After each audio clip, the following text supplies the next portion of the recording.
Your Excellency, President William Samuel Ruto, distinguished ministers, principal secretaries, ambassadors, heads of delegations, Your Excellency, Kenya is a regional hub for urban investment and innovation, particularly in housing this week. We all know Africa faces a $1.4 trillion housing gap. And forums like this bring together governments, financiers, the private sector to unlock solutions.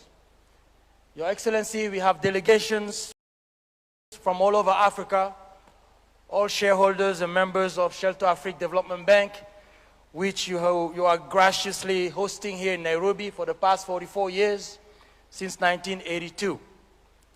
So it's a privilege to be standing here this morning, Your Excellency, to welcome all our delegates from all over Africa in the middle of this African Urban Forum. Kenya is now the benchmark for affordable housing. Thanks to your leadership, Your Excellency, when I arrived here in Nairobi for the first time in 2016, I saw how Nairobi and Kenya looked like. And I moved out to Asia and came back again in 2023. So when I arrived in January 2023, Your Excellency, I heard you say many times that Kenya will become a construction site. Ladies and gentlemen, today, Kenya is a construction site.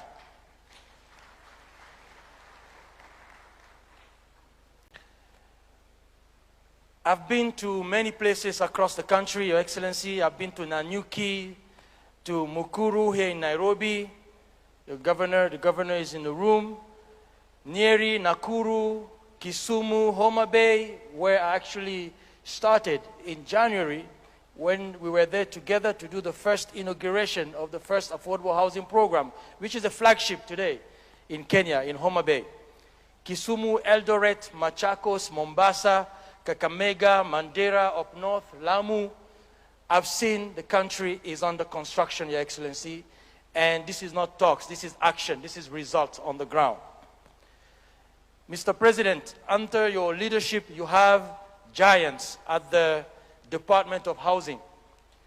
You just heard from my great brother and friend, P.S. Charles Hinger, who has been really championing the affordable housing agenda on the ground as the architect and the engineer, supported very strongly by the leadership of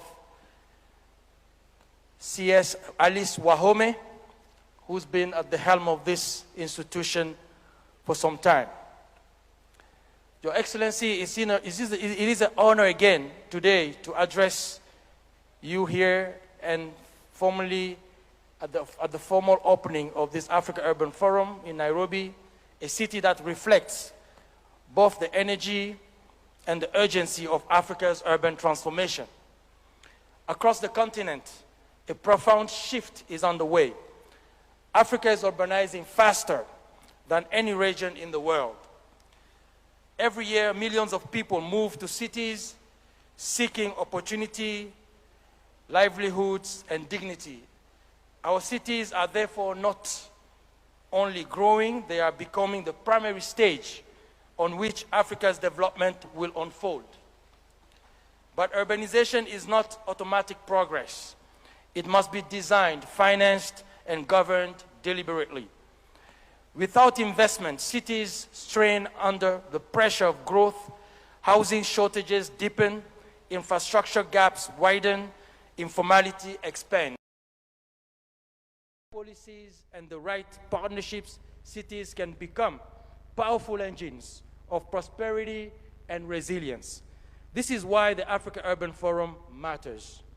When leaders gathered for the inaugural forum in Addis Ababa in 2024, and I'm glad to see the minister in the room, declarations recognize that addressing Africa's housing and urban challenges requires strong financial institutions capable of mobilizing long-term capital. Specifically, Article 3.4 of the Addis Ababa Declaration calls on development banks, particularly Shelter Afrique Development Bank, to anchor the mobilization of financial resources from domestic and international sources to bridge the housing gap and urban development. At Shelter Afrique Development Bank, Your Excellency, we see this not merely as recognition, but a responsibility, a big responsibility. We are working with partners across the global financial ecosystem and the new African financial architecture under the leadership of the African Development Bank. We are also working with partners such as Badir, Afrexim Bank, the World Bank, the International Finance Corporation, IFC, DBSA, and other institutions to mobilize capital, strengthen project preparation, and unlock multi-billion-dollar bankable investment pipelines for African cities. But the scale of Africa's urban transformation demands more than financing alone.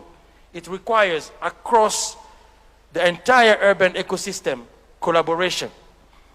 National governments shaping policies, cities planning growth, development banks structuring finance, private investors deploying capital, innovators introducing new technologies, communities shaping the spaces in which they live. This forum represents, Excellency, that convergence. Over the coming days, discussions will explore and have explored, starting yesterday, how to strengthen municipal finance, develop capital market solutions, expand blended finance mechanisms, and unlock scalable investment opportunities that can accelerate housing delivery and urban infrastructure across the continent. But ultimately, the value of this forum will not be measured by the quality of our discussions here. It will be measured by the partnerships we build and the investments we mobilize. Because Africa's urban future will not be written in declarations alone.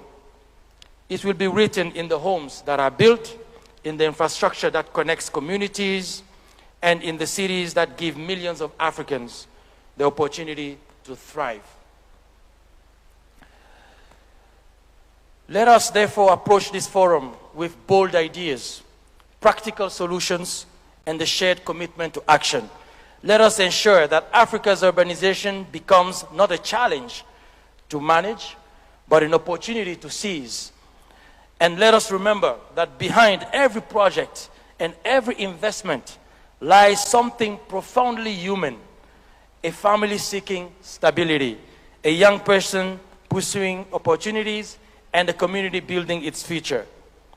It is with this spirit that I'm honored to join in welcoming all our member countries of Shelter Afrique Development Bank from all over Africa, West, Central, North, Southern, Eastern Africa, to this very innovative African Urban Forum, which for the first time would showcase, starting today, what we call the deal room, the African Urban Forum deal room, where transactions, investments will happen with many investors in the room and innovative projects showcased for investment. And this will be ongoing going forward. Thank you very much, Your Excellency. Thank you very much, dear colleagues. Thanks. Thank you very much. Another round of applause for Habib Han. 24 years ago, the world gathered here in Nairobi for the inaugural World Urban Forum. Later, next month, the world gathers again in Azerbaijan. And Your Excellency, I'd like now to invite His Excellency Anar Guliev, the chairperson of the State Committee for Urban Planning and Architecture of the Republic of Azerbaijan and National Coordinator for the World Urban Forum. You can come to this microphone, please, if you don't mind. Wolf, number 13. Thank you very much.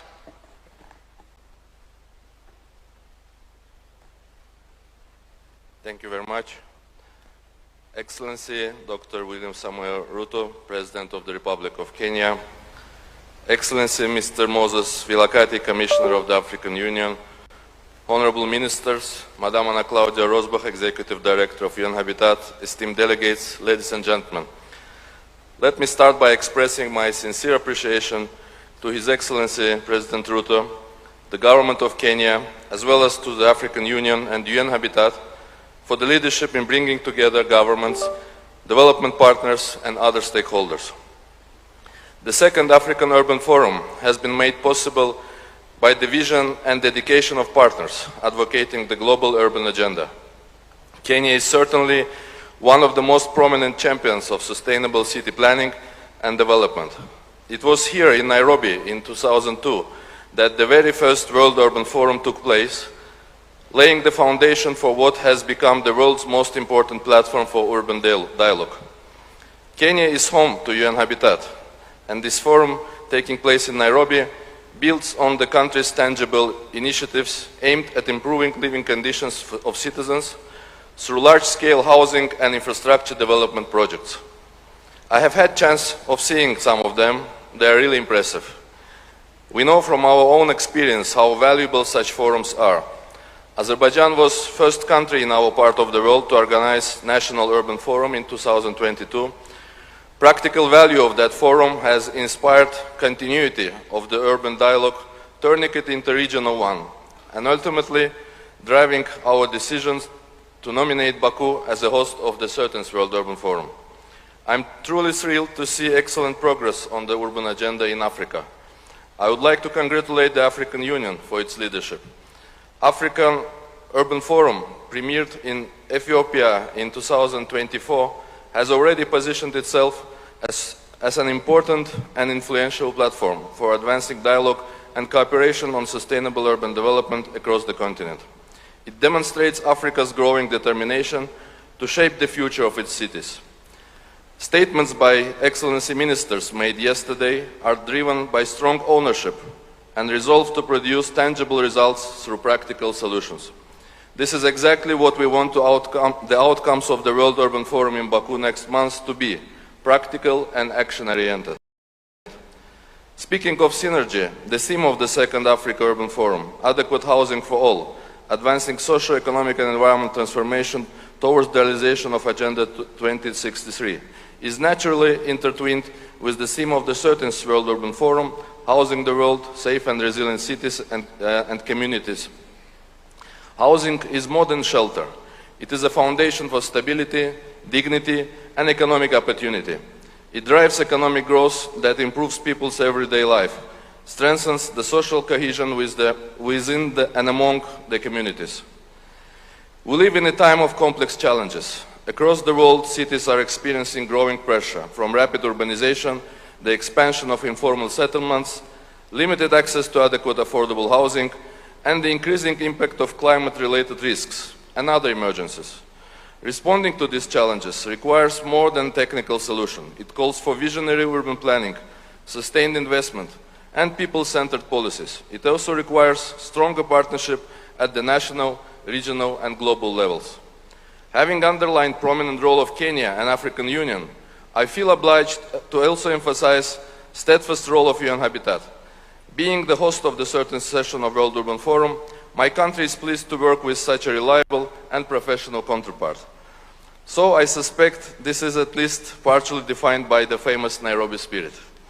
Azerbaijan attaches great importance to the strengthening partnership with countries of the continent, with Africa Urban Forum being one of the important avenues of this cooperation. Our commitment to the housing and urban development agenda draws from our own experience. Following the liberation of its territories in 2020, under the strategic vision of leadership of His Excellency Ilham Aliyev, President of the Republic of Azerbaijan, our country launched the large-scale Great Return program in its Karabakh and East Zangezur regions. This is a comprehensive effort not just to rebuild cities and villages, but to bring the life back to what was a barren desert only 5 years ago. Most importantly, this is also a major contribution to lasting peace and regional partnership, including with Armenia. Successful post-conflict reconstruction is probably more important today than ever before. We believe our experience can contribute meaningfully to similar processes to house the world through safe and resilient cities and communities. The very key theme of WUF 13 I have mentioned earlier. The second Africa Urban Forum is the largest international event in the sector, organized ahead of WUF 13 this year. In fact, timing could not be any better, as we will be welcoming the WUF 13 participants to Baku in a bit more than a month. We are encouraged by strong engagement of African stakeholders. About 40 African participants, government, civil society and private sector have already registered for the Urban Expo, and about 50 ministers, deputy ministers, ambassadors, mayors and local government representatives have confirmed their attendance, with total number of registered participants having already exceeded 16,000. Housing and urban resilience will be at the center of the forum's program, through high-level dialogues, thematic discussions and special sessions. The forum will feature more than 40 main sessions, over 350 partner-led events and 35,000 square meter urban expo. For the first time in the history of the World Urban Forums, Azerbaijan has initiated a high-level leaders meeting, reflecting our strong political commitment to the global development agenda.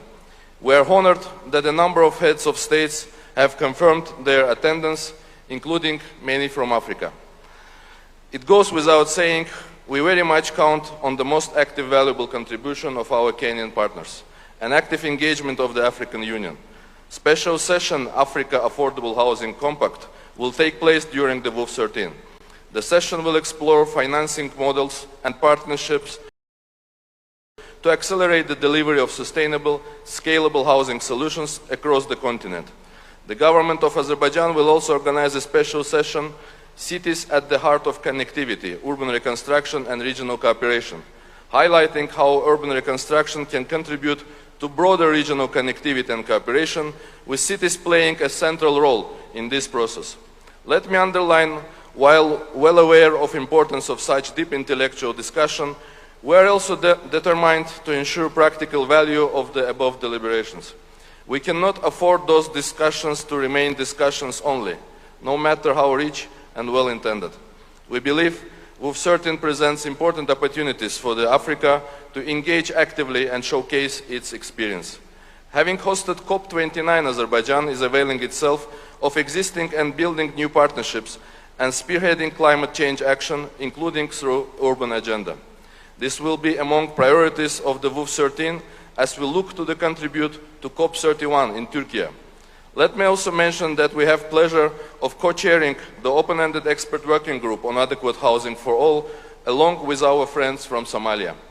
I have mentioned the special role of Kenya plays in urban agenda, but let us not forget, the country's capital is also home to the UN Environment Agency, UNEP. We are pleased to announce the launch of Baku Urban Award during WUF 13, an initiative that will recognize transformative achievements in housing and urban development worldwide. We encourage cities, institutions and organizations from across this continent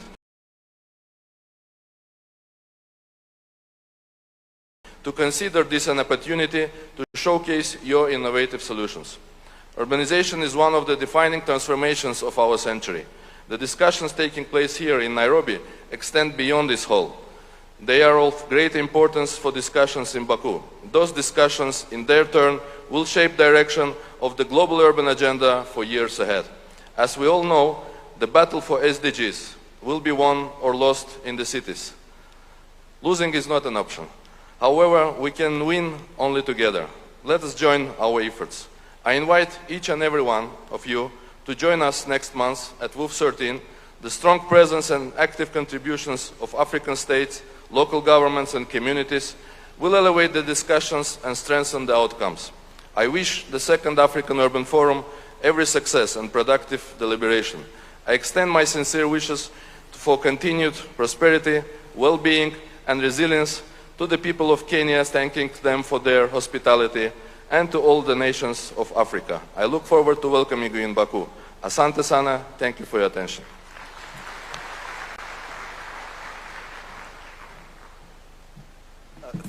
Thank you very much, Your Excellency. Your Excellency, in one of the many situation rooms that we've had in the run-up to this agenda of affordable housing, you one day asked us the question, how is it that we normalized mediocrity over many years? And you asked this in relation to Nairobi, the name Nairobi means a place of cool waters. And how did the place of cool waters turn into the waters became sewage?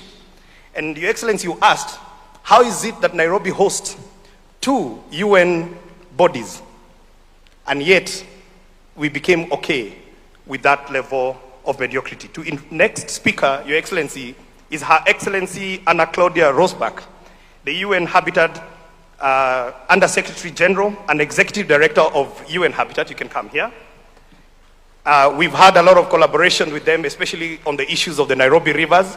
They sit in our advisory committee, and Your Excellency, we are fixing the rivers. Thank you. Thank you. Your Excellency, Dr. William Samoei Ruto, President of the Republic of Kenya, Your Excellency Moses Vilakati, AU Commissioner for Agriculture, Rural Development, Blue Economy and Sustainable Environment, my sister, Honorable Secretary, Cabinet Secretary Alice Wahom, Honorable Anar Guliev, Chairperson, State Committee for Urban Planning and Architecture, National Coordinator for WOOF 13, my sister, Minister Shaltu from Ethiopia, our host, African Urban Forum #1, our host here, Governor Sakaja in Nairobi, honorable ministers, governors, distinguished delegates, ladies and gentlemen, good morning, Jumbo.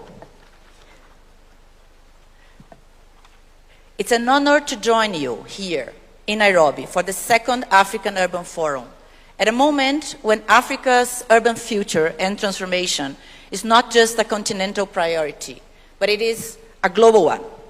Let me begin by extending our profound gratitude to our hosts, the government of Kenya, for hosting UN Habitat and for hosting us today, and commending the African Union Commission for their continued leadership in convening this continental forum for advancing Africa's urban agenda.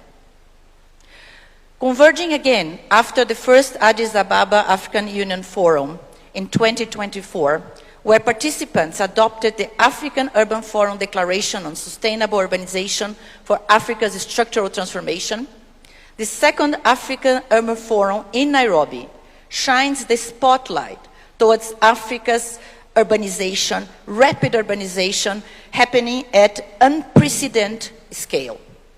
Let us reflect how far we have come from Habitat 1, Habitat 2, when the continent was still perceived as predominantly rural, to forging the common Africa position for Habitat 3, demonstrated through a unified continental voice in Quito, Ecuador. There, Africa negotiated the new urban agenda, not as 54 divergent entities, but as one bloc, one voice. Today, the story has progressed profoundly. The continent voice is much stronger, it's clear, and more essential than ever.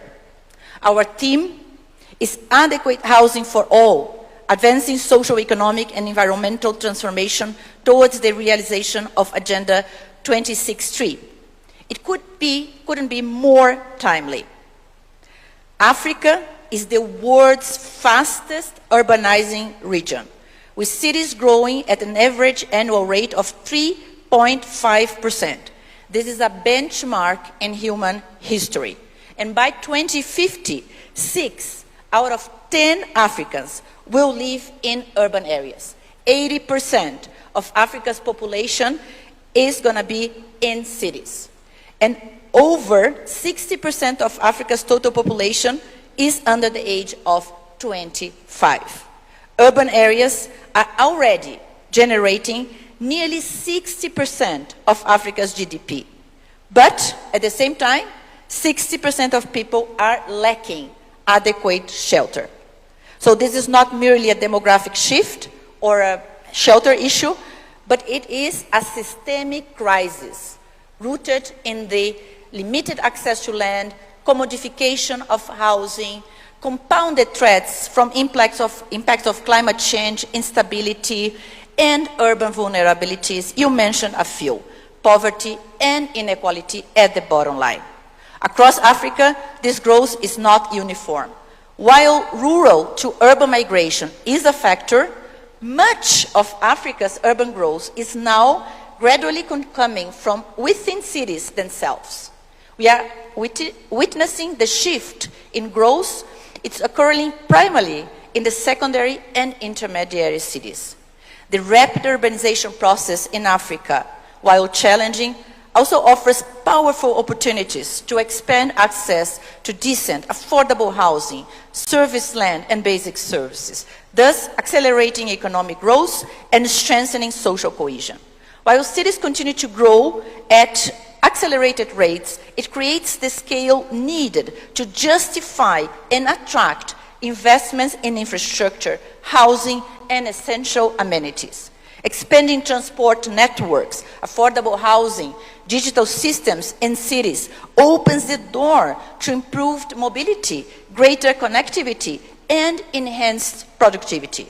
Across the continent, governments and partners are increasingly recognizing urbanization as a driver for inclusive development, enabling them to plan better, mobilize more resources, and implement reforms that make land, housing, and basic services more accessible. But let us reframe how we view housing. Housing is not only a social expenditure, a cost to be minimized, a deficit to be filled. It is the foundation infrastructure for societies, for job dignity, and socio-economic transformation. When we invest in adequate housing, we create construction industries that employ youth, we build resilience against climate shocks, and we provide stability upon which families and communities thrive. What this tells us is very simple. Africa's future is urban. Housing is at the front line of climate adaptation, but opportunities of that urban future should continuously be unlocked. We need to position urbanization and housing development among the highest priorities in our nations and continent. And I'm happy to note that our collaboration with the African Union has resulted in that. Together with UNECA and the African Union Commission, we came up with the harmonized implementation framework for the new urban agenda in Africa. This is a very strategic document that supports member states in the implementation of our global priorities in the continent. I would like to commend the work of the AU, especially the work of the Specialized Technical Committee on Public Service, Local Government, Urban Development, and Decentralization, chaired by my other sister, Honorable Justice, the Minister of Uganda. This committee plays a critical role, and through this committee, we have the African Urban Forum platform to be held every second year just before the World Urban Forum. The work and the service of the committee is commendable, and UN Habitat will always stand with the Commission in advancing the Africa Agenda for the Vision 2063, the Africa we want.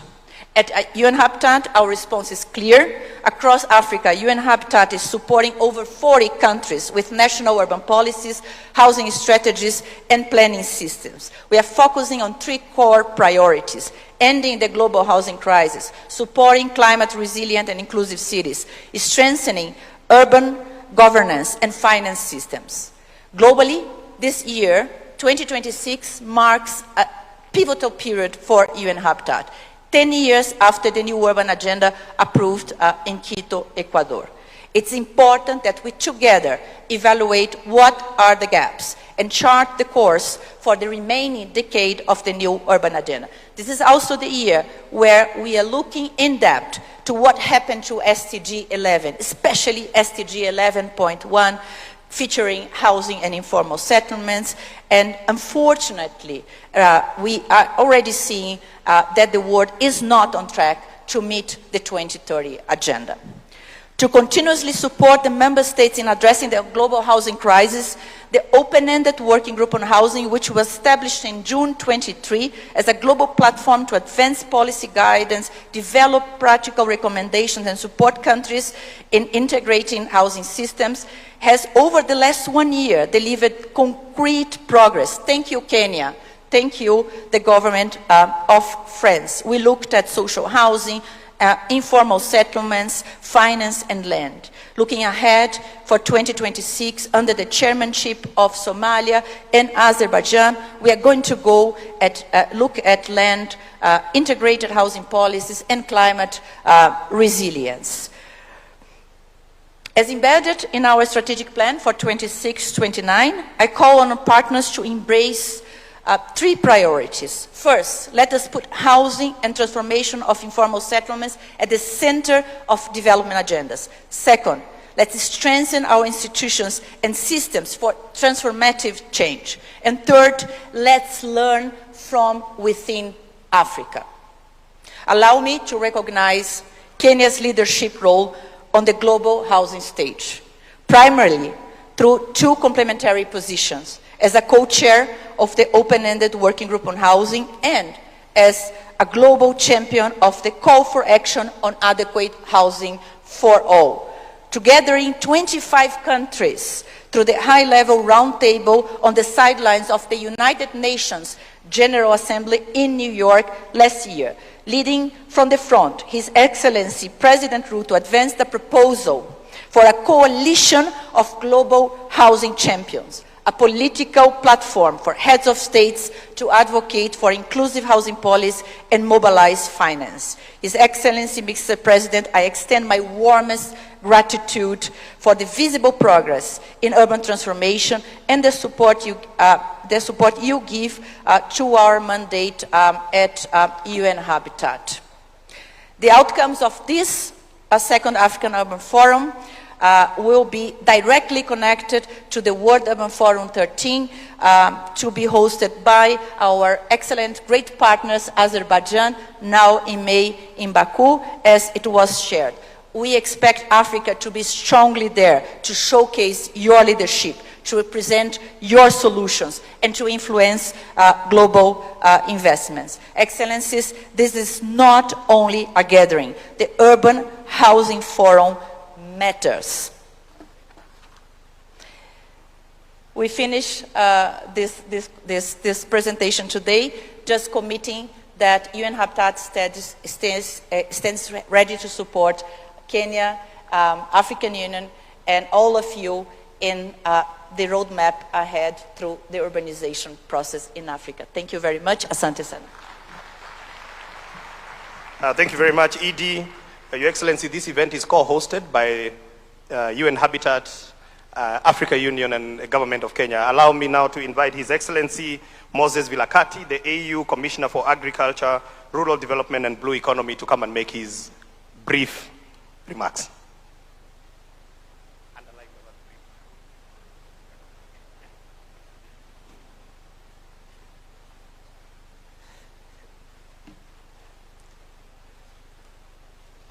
I understand what you mean.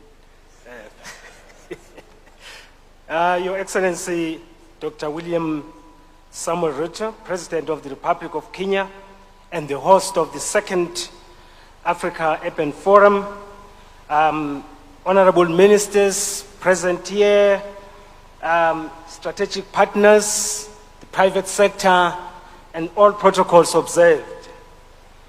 It is a great honor and a privilege to join you today and address this August Assembly on the occasion of the opening session of the second Africa Urban Forum here in Nairobi, which is dedicated to reflecting on the delivery of adequate housing for all as the continent advances socio-economic and environmental transformation towards the realization of Agenda 2063. Allow me to express the sincere appreciation of the African Union Commission to His Excellency President William Samuel Ruto, the government and the people of the Republic of Kenya for hosting this important continental gathering and for their exemplary leadership in advancing Africa's urban development and housing agenda.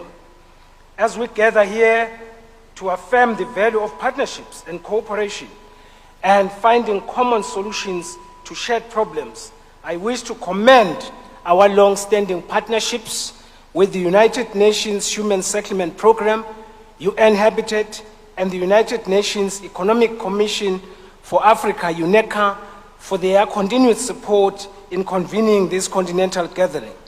Your Excellencies, Honorable Ministers, the African Urban Forum, AUF, as a brainchild of the African Union Commission, was established during the 4th ordinary session of the Special Technical Committee on Public Service, Local Government, Urban Development, and Decentralization, held in Cairo, Egypt, in August 2022. The forum was established in response to the growing recognition of Africa's rapid urbanization, its opportunities and challenges, and the need for a continental platform to promote an inclusive and holistic approach to unlocking its full potential. The AUF has evolved from its inaugural session held in Addis Ababa in 2024 to becoming a vital multi-stakeholder platform for discussing key urban issues, linking the 2030 Sustainable Development Goals, the new urban agenda, and the aspirations of Agenda 2063. The value, therefore, of this forum lies in its ability to provide a unique platform for political leadership, for policy dialogue and partnership, shaping Africa's urban future while strengthening the coordinated implementation of Agenda 2063. Beyond its technical component, the forum is an important political platform that brings together heads of states, ministers, local governments, and partners to reflect on how Africa's urban transformation can be guided by strong governance, inclusive development, and sustainable peace. Africa, ladies and gentlemen, is undergoing the world's fastest urban transition, with urbanization placing cities at the heart of national economic growth, social transformation, and regional integration. Equally, this rapid urbanization presents governance, infrastructure, climate, and peace, as well as security challenges that requires political leadership and coordinated continental action. The theme of this forum, adequate housing for all, advancing socio-economic and environmental transformation towards the realization of Agenda 2063, speaks directly to these development imperatives. When we look at from an African Union's perspective, we realize that adequate housing is a matter of dignity and human rights. It is also a foundation for economic productivity. It is also essential for social stability and peace. And it is also central to sustainable and inclusive urban development. Housing and urban development, therefore, represent a strategic pillar for achieving Agenda 2063. We also have interconnected themes. These include urban infrastructure and urban development, which are all essential for economic growth, regional integration, accessibility and mobility, as well as service delivery investments. We also need to look at energy transformation as well as strengthen productivity to support the implementation of the African Union's infrastructure. There is also the issue of resilience, building, and sustainable urban development, which are critical in the context of climate change and environmental pressures. But also, we need to be looking at smart cities, science, technology, and innovation, which are transforming urban governance and economic development through digital systems, data-driven planning, as well as enhanced transparency. Yet, we also need to be innovative, look at innovative financing to make sure that our dreams can be realized. But of importance is to make sure that we also look at transforming our informal settlements, which remain a priority for social inclusion as well as human dignity.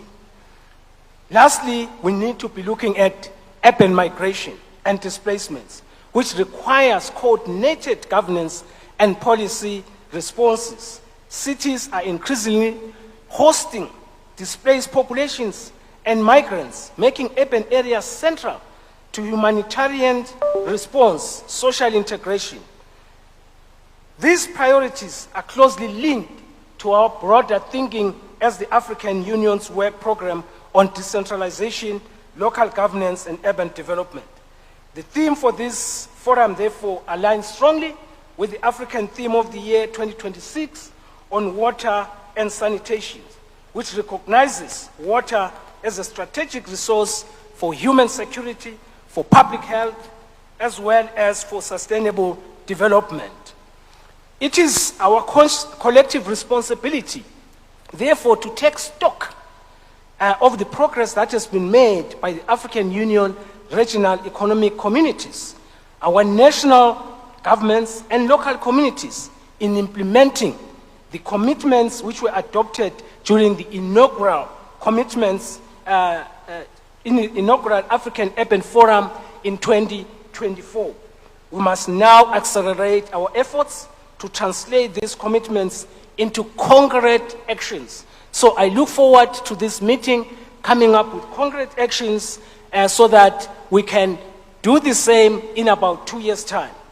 But one thing that I would like to emphasize, Your Excellency, is that working hand in hand with our strategic partners, we have established the Aqinile Partnership. Aqinile means strong, which is a unique partnership formed by the AUC, the UNDP, the UN Habitat, and UNEP to jointly address disaster risks across the continent. The development also of the Africa Common Position and Continental Agenda, raising advocacy for global economic and continental fora, it becomes very, very important also as we look at the housing issue. We think that the success of the Agenda 2063 lies in better livelihoods, and that can only be done through better housing for all. Therefore, the expected outcomes of this forum, together with the Nairobi Declaration on Housing, should reflect Africa's collective commitments to adequate housing, sustainable urban development, strong local governance, climate resilience, and inclusive growth, which should reinforce the role of Africa's Urban Forum as a continental institutional platform. In closing, Your Excellency, African Union remains fully committed to working with member states and partners to support Africa's urban transformation and to advance Agenda 2063. Let us therefore work together to build inclusive, resilient, and peaceful African cities, ensuring adequate housing for all. I thank you. Siyabonga kakhulu, asante asante. Siyabonga. Your Excellency, out of the 273,000 housing units under construction in Kenya, 98,000 of them are in construction in the capital city of Nairobi. It is my great pleasure now to invite the governor of Nairobi to come and make his very, very brief remarks.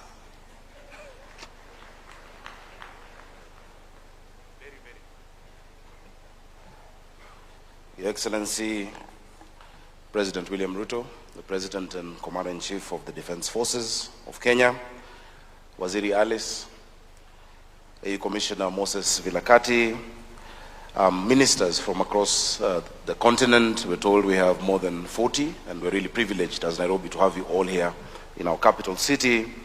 Anna Claudia Rosbach, my friend, and a big friend of Nairobi, whom we really appreciate. The chair of the State Committee of Uzbekistan, members of the Diplomatic Corps, members of Parliament. We have the Committee of Housing that is present here, and they have done a great job.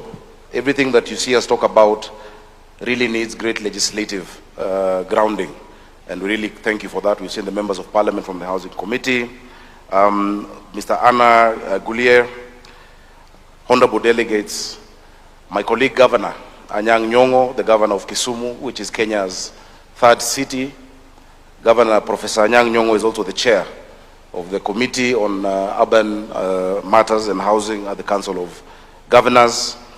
Honorable delegates, I hope you had a good time yesterday. If you didn't, please see me after this. We welcomed you to enjoy Nairobi, and so I am sure you had a good time. But if you didn't, I'll be available.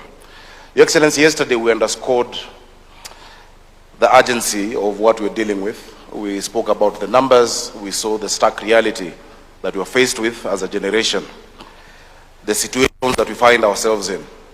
We spoke about the fact that a lot of the challenges we're dealing with may not have been caused by ourselves. You know, we may not be the generation that polluted the rivers. We may not be the generation that caused informal settlements. But we agreed that the imperative ahead of us needs a certain kind of leadership. It needs bold leadership. It needs committed leadership. It needs proper planning. And it needs leaders who care. Your Excellency, the delegates today here, and many, may not know what our country has had to go through to achieve what we can proudly talk about today. Ladies and gentlemen, one of the boldest, bravest leaders who will go down in history as having set the tone for the urban future of this country is President William Samoei Ruto. President William Ruto decided and committed and had promised that we must change this narrative in our urban spaces. He was vilified, his politics was threatened, there were demonstrations, there were almost riots. People said that that is the end of his career. But President William Ruto said that if you want to lead the orchestra, you must turn your back on the crowd and you must do what needs to be done. President William Ruto, on behalf of the people of Nairobi, we thank you because we are giving dignity to people. We are giving real dignity to families, to women, to children, hope, even increasing their self-esteem. I want to tell you something, that is the kind of leadership that we require from all of us in all our countries. If we have 40 out of the 54 African countries represented here, with that same level of tenacity and focus, we can actually change the tide. What President Ruto did, because people asked him, don't you have a house yourself? Why are you thinking about those who don't have a house? Previous administrations had attempted to do this. And when there was a little whiff of resistance, their tails went in between their legs and said, oh, let's leave it. You have a house. Let's take care of our other issues that are less politically, risky. But President Ruto did or expressed what has been defined by Leo Tolstoy, sometimes attributed to Fyodor Dostoevsky, that if you feel pain, it is because you're alive. But if you feel somebody else's pain, it is because you're a human being. That personal suffering only points to mere existence, but empathy is what defines humanity. Many of the actions you're going to take, many of the actions we're discussing are not for yourselves or for your families, but are for those who may not be in this room, who cannot make a case for themselves. So I want to encourage all of you that you're not in Nairobi in vain. What you're doing is the work of God, I will call it that, because you're giving hope, you're giving dignity, and you're changing the course of generations to come. Part of what our president is leading us in doing in this city, and I'm very proud to be the governor of Nairobi. For a long time, and the PS has said, and I'm being very brief, the PS has said, the work we're doing on our rivers is historic. This city was founded on those three rivers. When it was founded in 1901, a letter was written to the UK saying that this is just a swamp. It will always flood. We're on floodplains. In 1906, there was a big plague in this city because of the floods. Today, we are changing the narrative of the rivers, which became where the informal settlements are. When it floods, those who are affected most in Nairobi are the poor and the destitute in informal settlements. But we committed, the president has committed more than 50 billion Kenya shillings. One of the interventions we're doing in sanitation is a 54-kilometer trunk sewer on both sides of the Nairobi River. 1.8 meters by 1.8 meters. I am 1.83 meters, so you can imagine the span of that sewer. It is going to cover the sewer demand for this city for 50 years. Isn't that being a visionary leader? I think our president needs some applause for that. On top of that, of course, there's the 200,000 units of housing, and much more. The associated infrastructure, the jobs that have come with it. We have hundreds and thousands of our young people who today can wake up with dignity and confidence that they're going to a construction site, whether it is engineers, architects, masons, plumbers, etc., you name it.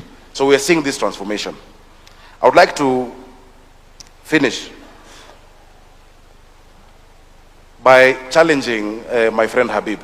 Habib has spoken about the deal rooms many times, and I'm glad we have mayors here and city leaders.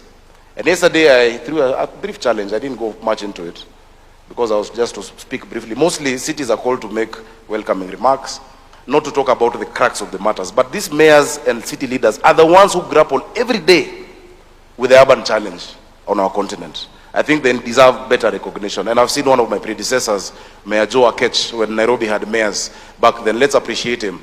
We stand on the great work that many of you did many years ago, and we're building on it. And so, Bwana Habib, in those deal rooms, we're going to come into those deal rooms as cities. Because we know if we're not on the negotiating table, we're on the menu. And we have refused to be on the menu as cities and as subnational governments. We have bankable projects. Water and sewer provision in a city like Nairobi or Mombasa or Kisumu or Kampala is a bankable, investable project because people pay bills. Mass transit, because people must move from one place to another. We must sort out urban sprawl, is bankable. So it's not just for investors and the private sector, but also have a space for cities. So finally, delegates. I know I welcomed you yesterday, but today I want to give you an offer. Please take it and do 3 things.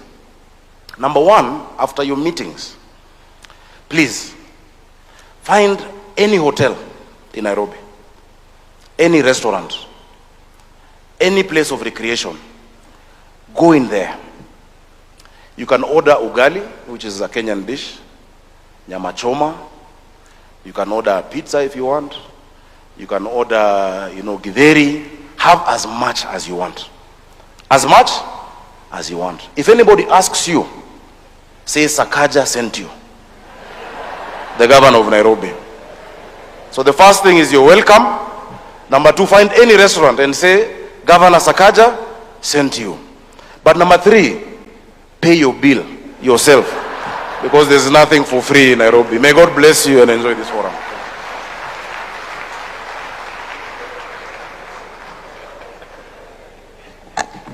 Thank you very much, Governor Sakaja. To bring us to the end of this session, allow me to invite my boss, my cabinet secretary, Madam C.S. Wahome. Come on, let's give her a round of applause. She's done a remarkable job in organizing this event. Thank you so much.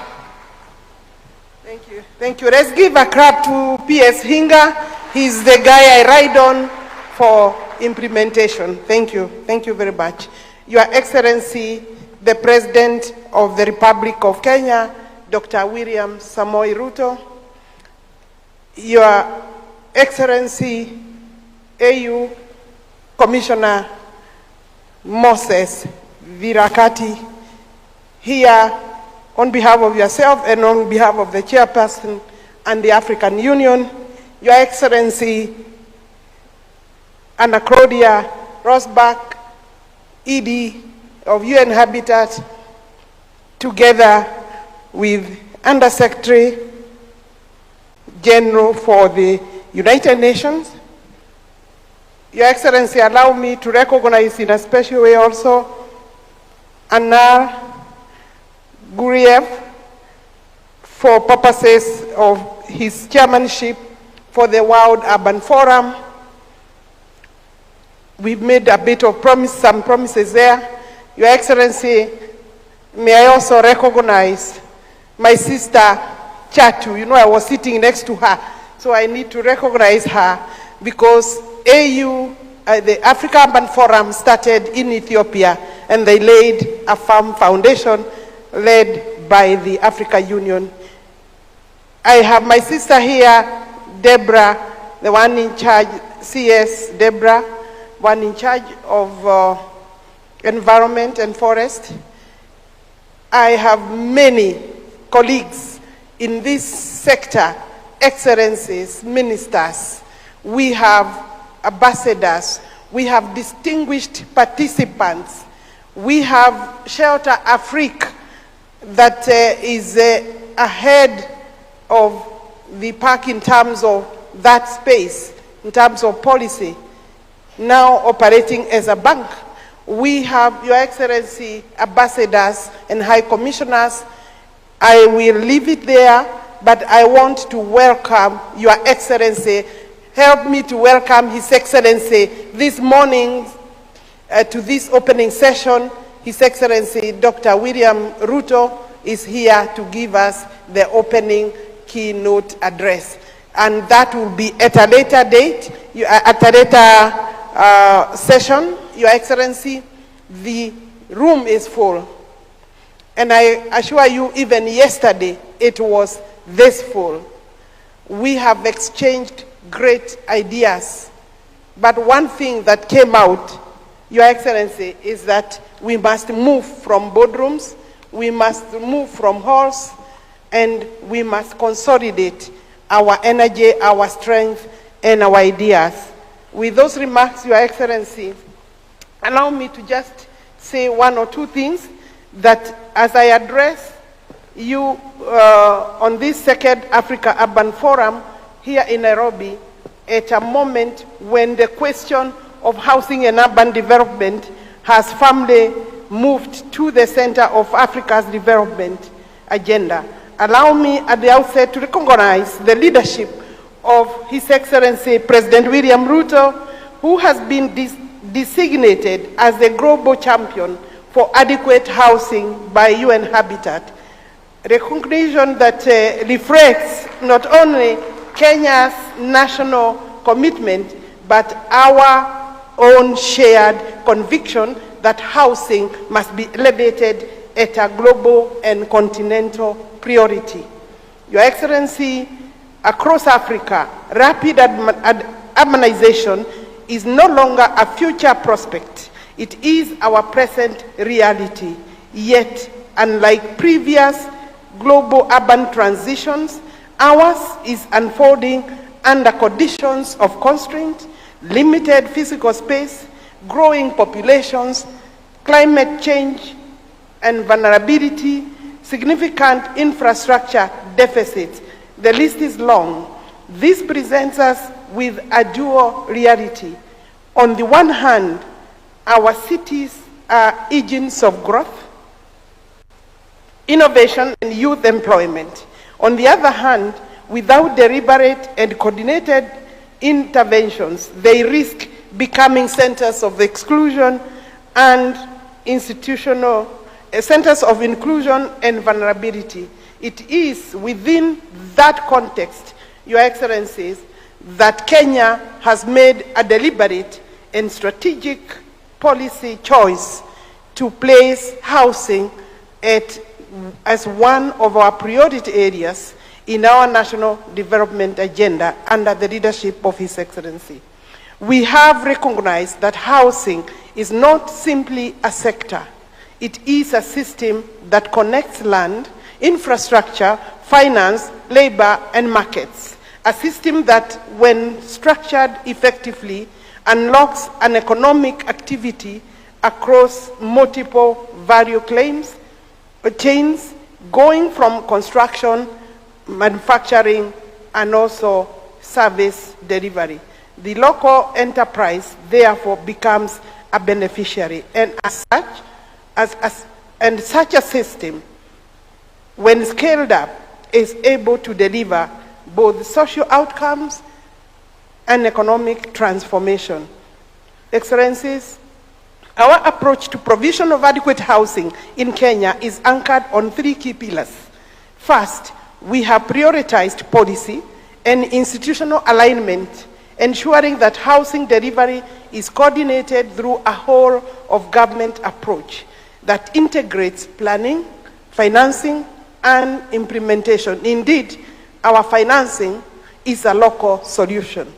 Second, we are advancing innovative financing mechanisms and leveraging public resources to crowd in private capital to crowd in private capital, structuring blended finance solutions, and creating predictable funding streams to support delivery of scale or at scale. Third, we are strengthening delivery systems and building institutional and technical capacity required to move from project by project implementation to program-based delivery, supported by partnership with the private sector and other stakeholders. Through this approach, we are not only delivering housing units, the figure now stands at close to 300,000, but are also building an ecosystem that supports job creation for our youth, strengthens local industries, and expands access to dignified living conditions for our citizens.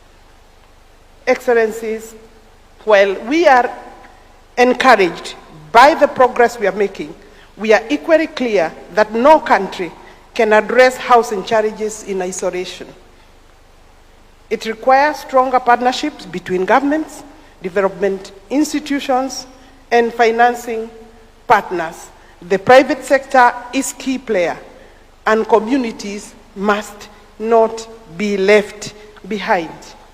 As we therefore deliberate how to overcome these challenges, the next now 2 days, starting today, because yesterday is the first day, Kenya stands ready not only to share its experience, commitments, but also to learn from you, our brothers and sisters. We believe that solutions we are building together must be adaptable, scalable, and rooted in African realities. But my brothers and sisters, as countries, I want to tell you, for the success story for Kenya to reach where it has reached, it has taken the President of the Republic of Kenya to do the heavy lifting. And the heavy lifting is both social, economic, and political. We have had very strong support from the legislature, but the political class, for obvious reasons, unhealthy competition, has not been that supportive. And I mean the one outside the one government approach and the broad-based government. So, for you to go the road Kenya has gone, you need the highest political goodwill. And Your Excellency, Kenya is privileged to have you. The courage my governor in Nairobi has talked about is unparalleled. But that is something we can also share. His Excellency is not just a champion in Kenya. You have heard the platforms that he is leading, and we want to encourage you, Your Excellency, because this space is not new. It has been there, but the prominence it requires can only be given from the political platform that you stand, Your Excellency, with other member states, heads of states. And I'm therefore grateful as the Cabinet Secretary in this ministry to be able to host on your behalf, Your Excellency, the number of ministers, my colleagues who are here, and they have come, they came 2 days ahead. They have enjoyed part of Nairobi. They are yet to go to the rest of the spaces. Your Excellency, that gives us an insight to the interest in this discussion and discourse. And we therefore looking forward for another very good day today. Thank you for coming to the opening session. Your Excellency, we missed you yesterday, but we understand and appreciate making time. I will then ask Mike to help us with the next session, where Your Excellency will be possibly speaking from your heart. And I know, Your Excellency, this subject And I'm lucky, Minister, because this subject, so my brothers, you can only maybe envy me, brothers and sisters, this subject has become a pet subject for the President of the Republic of Kenya. We can use him to propel the Africa continent with other heads of state as we move to World Urban Forum. Thank you very much.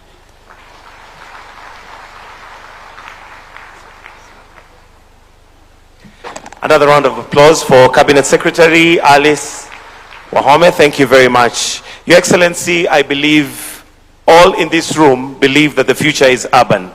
And Kenya has already embarked on the journey for adequate housing. So let us now trail our eyes on the screen as we see snippets of this journey.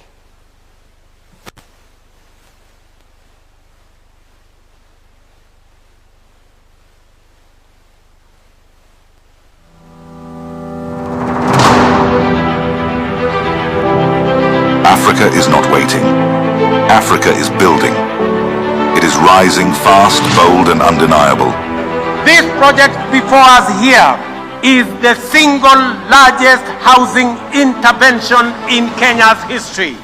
And I am so proud that it is happening in our time. Across the continent, a transformation is underway.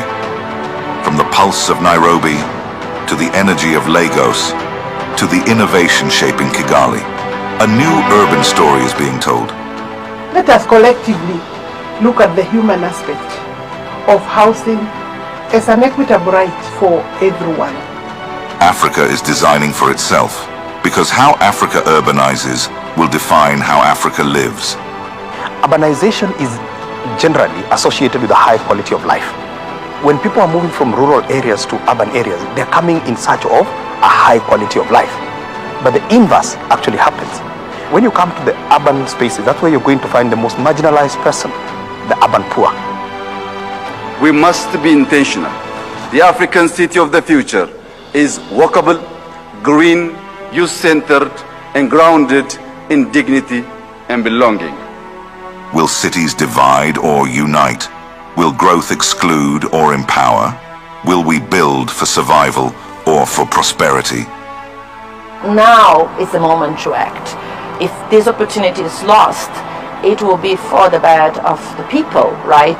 And this will have an impact in terms of the overall development of the continent. Like many African countries,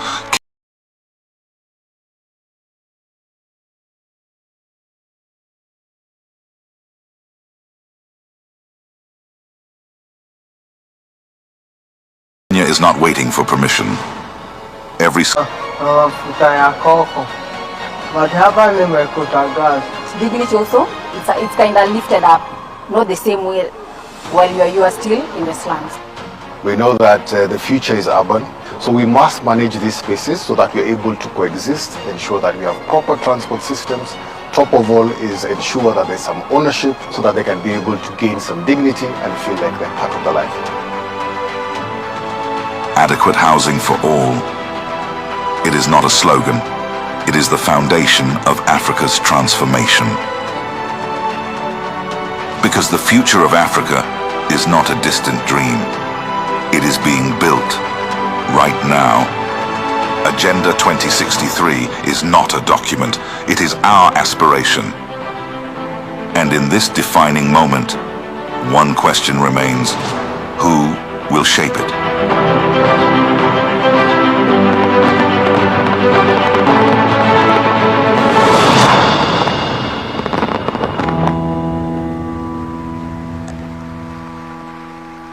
And the question remains, who will shape it? We'll now hear from His Excellency himself, but allow me to introduce our moderator for this session, Vivian Onano. She's an award-winning social entrepreneur and founder and director at a Leading Light initiative. Vivian continues to play a leading role in redefining Africa's growth and development through the direct engagement and inclusion of women and youth. Your Excellency, Vivian is a respected speaker who often speaks on global education, gender equality, youth empowerment, and international development.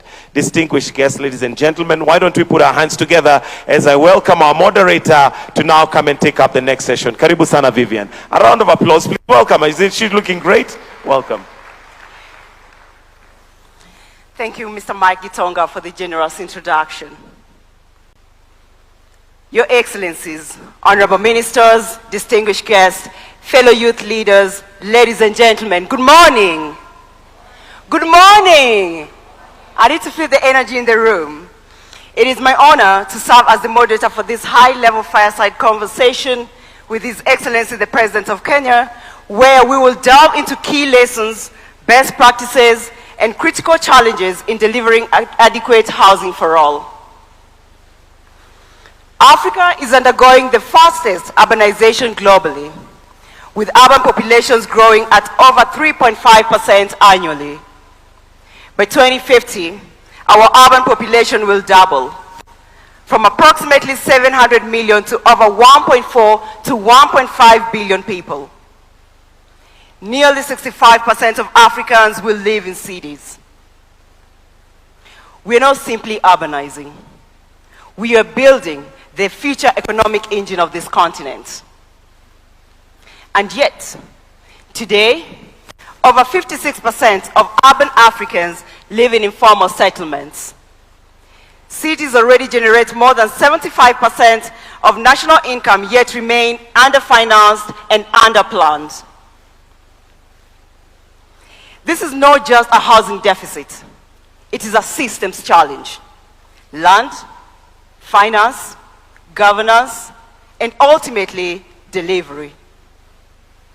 Closing Africa's infrastructure gap alone requires $130 to $170 billion annually, while global systems hold over $400 trillion in capital, highlighting a fundamental mismatch between need and capital allocation. Housing is one of the most powerful economic multipliers we have. Every dollar invested can generate up to $2.5 in economic activity, contribute up to 5.8% of GDP, and create up to 5 jobs per unit. So the question is simple. What will it take to deliver at scale? And who will take that responsibility? To respond to these critical questions, I would like to welcome to the stage a leader who has made affordable housing for all his national priority, has risked his political capital to ensure that it is not just an agenda on the manifesto, but a reality for millions of Kenyans.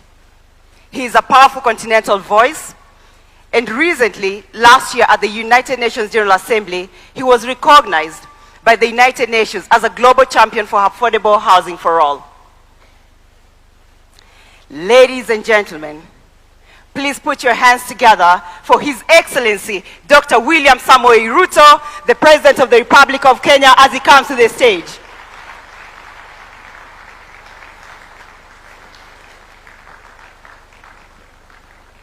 Another big round of applause for His Excellency. Thank you, Your Excellency. Vivian Onano. Thank you, Your Excellency. Oh, you may be seated. Thank you. Thank you, Your Excellency, for joining us today. Mr. President, our session is really designed as a conversation, weaving together leadership and delivery, financing realities, global systems, and continental commitment. So without further ado, I'll dive into my first question. Africa's urban population is growing faster than infrastructure delivery, with cities expanding at over 3.5% annually. Under your leadership, Kenya has positioned housing at the center of its development agenda, recognizing as both a social and economic priority. In the next 2 to 3 months, your administration will have completed over 273,000 housing units, with another 500,000 planned for development, with over 640,000 direct jobs created. This is Africa's largest affordable housing program. Mr. President, this is bold leadership, and we would like to understand how you made this happen. What did it take to move housing from political commitments to a fully functioning economic system that delivers at scale? And what are some of the bottlenecks that you have had to intervene on to ensure affordable housing remains a national priority, Mr. President? Thank you very much, Vivian. And welcome colleagues and friends from across our continent to Kenya. The conversation that you want to engage me in is a conversation that is very close to my heart. Affordable housing is not just about houses. It's about people. It's about dignity. It's about jobs. It's about careers. It is about business and much more. And you have asked me a fundamental question that how did we move this from manifesto, from documents, from ideas into reality? And I have only one answer.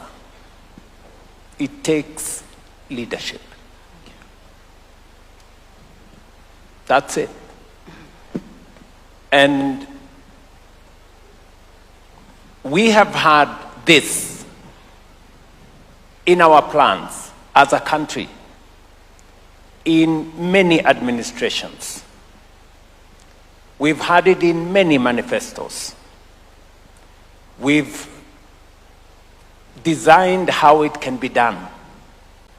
But until you find the leadership that has the courage to translate it into reality, it will remain aspiration, it will remain talk, it will remain documents, it will remain campaign promises. And one more thing, you cannot undertake such a fundamental and consequential undertaking if you are focusing on the next election. It has to take a longer term focus in the next generation. That's what it takes. If you focus in the next election, you will not do it because it is difficult. It requires heavy political capital. It requires mobilizing resources, how to finance it. And that is why today, as I sit here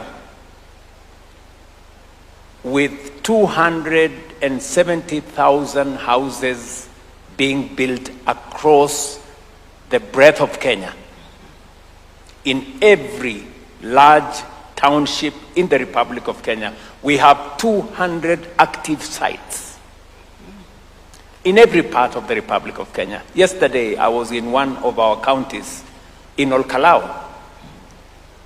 The affordable housing in Olkalau is ready. In fact, we're going to hand over the keys. CS Alice Wahome has been with me. She has taken me to every place in Kenya because of affordable housing. So let me just say this, that affordable housing will happen if you have the ultimate political leadership. It cannot be done at the ministry. It cannot be done at another level. It has to take the political leadership at the highest level to drive it. Number two, you have to find ways of mobilizing resources. In Kenya, we decided that we are going to mobilize resources locally.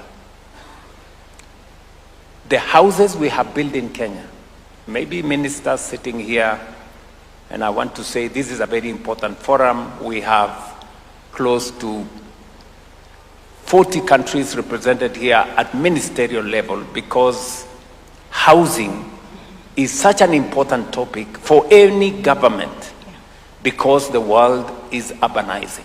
You've just given us the statistics. We have 700 million people today in our continent living in urban settlements. For us in Kenya, we have 7 million people living in informal settlements. We have 1,140 odd informal settlements around the country. And in fact, strangely, a few years ago in Kenya, when visitors used to come to Kenya, I don't know how this happened, that we used to be proud of, okay, take this visitor to go and see the largest slum in our region. You know? So you take your visitor to go and see Kibera, the largest slum in our region, to go and see squalor and poverty and filth, and you know, which is not the right thing to do. Not to deny that this exists. Yes, it does, but somebody has to do something about it. Today, I can proudly say, when these ministers leave these rooms, they will be taken to see how we are transforming those informal settlements into decent living houses for the people of Kenya. And the houses we have built, we have not borrowed money from the World Bank. We have not borrowed money from anywhere. We built these houses using our own resources. Wow. I bet you, today we have signed $4 billion of housing contracts. That is an equivalent of 650 billion Kenya shillings. If I were to look for $4 billion from wherever, it would take me maybe 10 years of going to this town and the other town and seeing this person and the other person and signing this paper and signing another one. So I decided that we are going to have a conversation with the people of Kenya. And difficult conversation, that we have a situation, we need to fix it. And as was described by the governor of Nairobi, it wasn't an easy conversation, because change has a price. Unfortunately, status quo has also a price. And always, the price of change is lower than the price of status quo, ultimately. So we had a conversation, difficult, and I must thank our policymakers. When I went to the people of Kenya, I promised that we were going to undertake housing. And we were going to undertake housing because of 4 reasons. I explained myself to the people of Kenya. The people of Kenya trusted me with their vote. When I came to office, I asked my team that we had been elected with, that now it's time to implement what we promised the people of Kenya. And many members of parliament who are my friends told me, Mr. President, we cannot do this. This is difficult. This housing levy is difficult. But I told them, so are you telling me that we told the people of Kenya what we had no intention? In fact, I remember asking some of them who are my friends, I told them, when you had me on the platform telling the people of Kenya, we are going to build houses, their children are going to get jobs, we're going to move them away from slums, what was going on in your mind? How did you think that we are going to do this? And I want to thank our parliamentary group that when I explained to them that this was not something we were going to bargain with, they agreed with me. They passed the necessary legislation. We went through difficult times, but today we can proudly say as a people and as a nation that we are doing some of the most consequential things. And this is very emotional. Why? You haven't seen the kind of impact that this has on real people. When I went to move the first batch of people who are living in a slum, right here in Nairobi called Mukuru, a place where there is no toilet, a place where there is no road, there is no water, there is no electricity. For you to use the toilet, you have to pay. For them to move from that state to 10th floor of a building that has water, that has piped gas, that has electricity, that has a lift, that has a playground, that has a school, that has a hospital, that has street lighting. You don't know the kind of impact you make to those kind of people. So, this is not just about houses. As I told you, it's about people's careers. In January this year,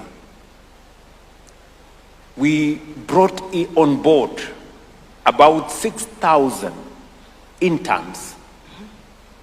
You know, apart from 600,000 people working who were not working 3 years ago. Architects, engineers, plumbers, quantity surveyors.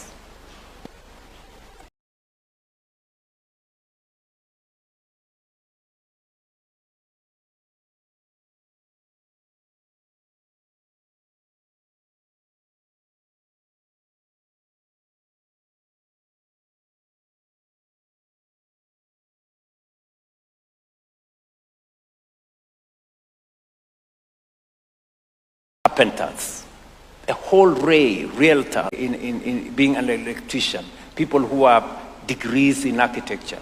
These are real people with real careers to pursue. Today they have a chance to pursue their careers.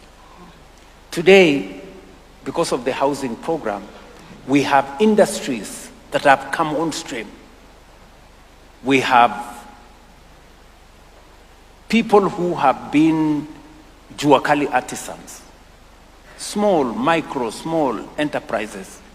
Today they are transitioning from being ad hoc. You know, you make one window today, you make another window after 2 months, you make another window after 10 months. Today they have contracts. In fact, we ring-fenced close to 15 billion Kenya shillings for people who were informal. Today we are formalizing their business. We've had more steel companies come on stream. We've had more cement factories come on board. We've had many more people coming on stream in the space around making construction equipment, making inquiries in transport industry. More transporters are coming on board. So we have built a whole construction industry around housing. What is more, we are slowly rolling back land fragmentation. We are slowly influencing land that was meant for agricultural activity. We are now reserving it for agricultural productivity and food security instead of it being subdivided for informal settlement. So it hasn't taken a person, it has taken a whole Kenyan society, because the executive has been in, Alice and myself and the team. People in the legislature have done their part. The people of Kenya are the biggest contributors to this success. Why? Because they put in their taxes. And we are making the change together. Yeah. And that is why I am very proud to address this audience and to share our experience as a nation, which I believe is what other countries are doing. Maybe they are doing it differently, but we can share in this experience. Finally, you've asked me, what are the challenges? Yes.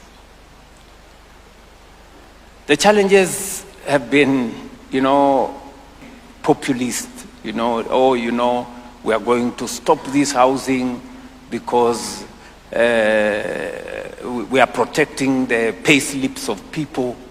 Such pedestrian talk. How do you cannot see the 640,000 people working. You don't know what to do with them.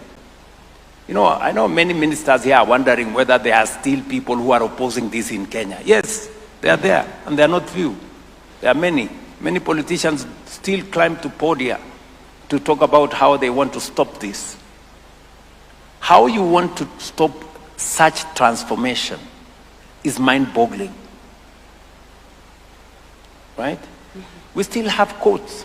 We've gone through difficult challenges in courts. People who go to court, they want to stop this. In fact, many of them are asking me, who told you we need houses? Others are saying, why are you taking government land, building houses, and then giving it to individuals? The same people don't mind if the same government land, people invade, they settle, it becomes an informal settlement. They don't mind it. But they mind it if we use it and build affordable housing, make decent use of it. Then you ask yourself, those are the kind of challenges we have to deal with. They look mundane, they don't look very intelligent, but they are there. And we have to confront them every day. Sometimes they come from people who you think should know more, I remember telling one of my friends who was opposed to this housing, and I was asking them, my friend, in your house, you possibly have 3 or 4 toilets. One in your bedroom, one somewhere, another one somewhere. There are people who don't have a toilet. They have to pay to use a toilet. That is the conversation we're having. It is as basic as that. So, if you don't see the value of a social house or an affordable house, there are people who desperately need it because at the very least, they need a toilet of their own. That's how basic it is. And finally, let me say this. It is about dignity. Yeah. Giving people dignity. Yeah. It is about getting another group of people to own something. Today, in a social house, for as less as $30 a month, you become a homeowner. That would not happen under any other circumstance. It would not happen. If we left this to the private sector, the private sector builds for those who can afford, not those who need. Government must think about the people who need the houses. And that is why policy becomes central to the delivery of housing. So Sorry, I've taken long. No, Mr. President, this is fantastic. Ladies and gentlemen, you've heard from His Excellency. This is bold, transformative, and courageous leadership in practice. Mr. President, thank you for bringing the human face to the affordable housing agenda. It's very important for us to see it's not just about housing, as you've said, but it's about dignity, and it's about the people. Mr. President, we have other leaders in the audience that would like to also bring into this conversation and hear from them. My first question I'd like to pose to Her Excellency Anna Claudia Rosbach, UN Under-Secretary General and Executive Director of UN Habitat. Madam Executive Director, when you talk about the future of Africa,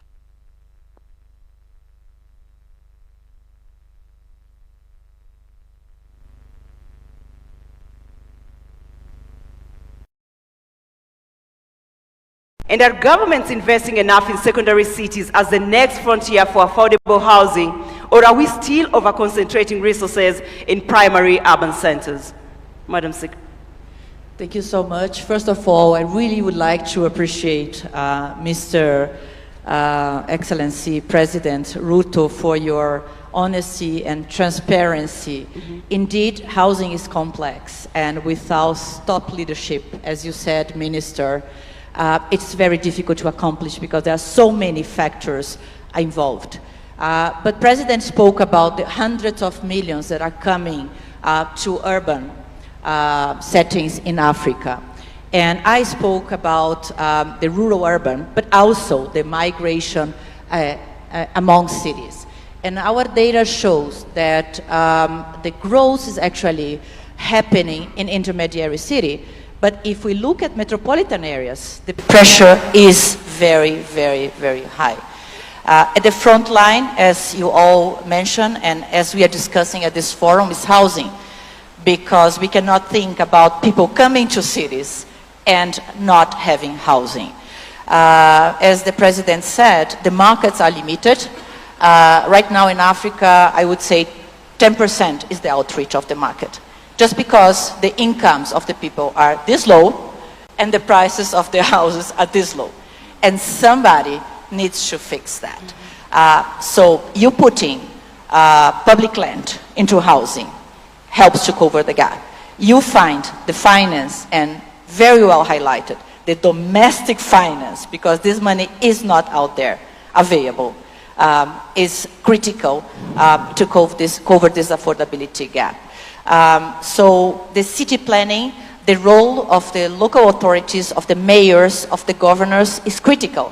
Because if we don't line up these actions, the money, the regulations, you mentioned a law, you change the law that comes from the national level, the programs that comes and the planning that comes from the national level, if we don't line up with what's being done at the local level, if the governors, if the mayors, they don't plan for this growth, then it's going to be sustainable. So you need to build the houses, but you need to be conscious that where you build and how you build make a difference. And here I would like to call attention for the densification of the housing program, because indeed, we cannot continue urban sprawl.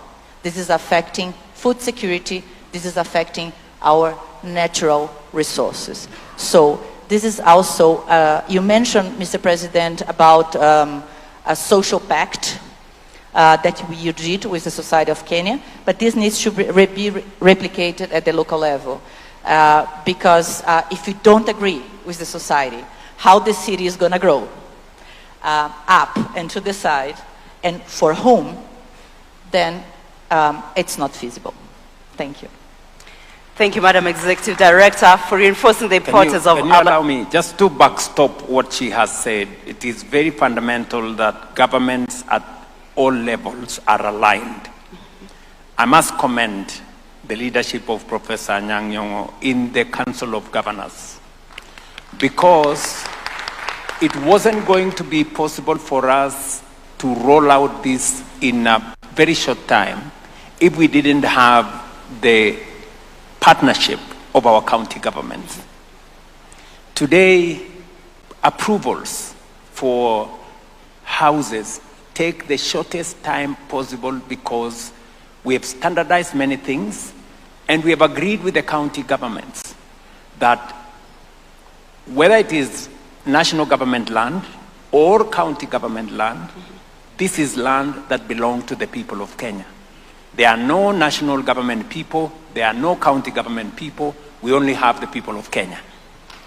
And it has been of immense, assistance that we have aligned ourselves, underlined the program with our county governments.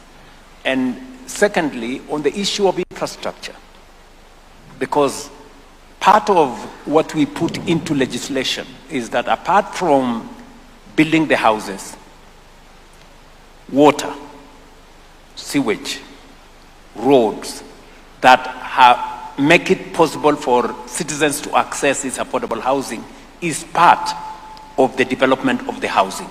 So that's not just about houses, it's about how those houses are going to be livable. And finally, is densification. She said a very important thing. We started with ground plus 4. We went to ground plus 9. We realized that was not enough. We went to ground plus 24.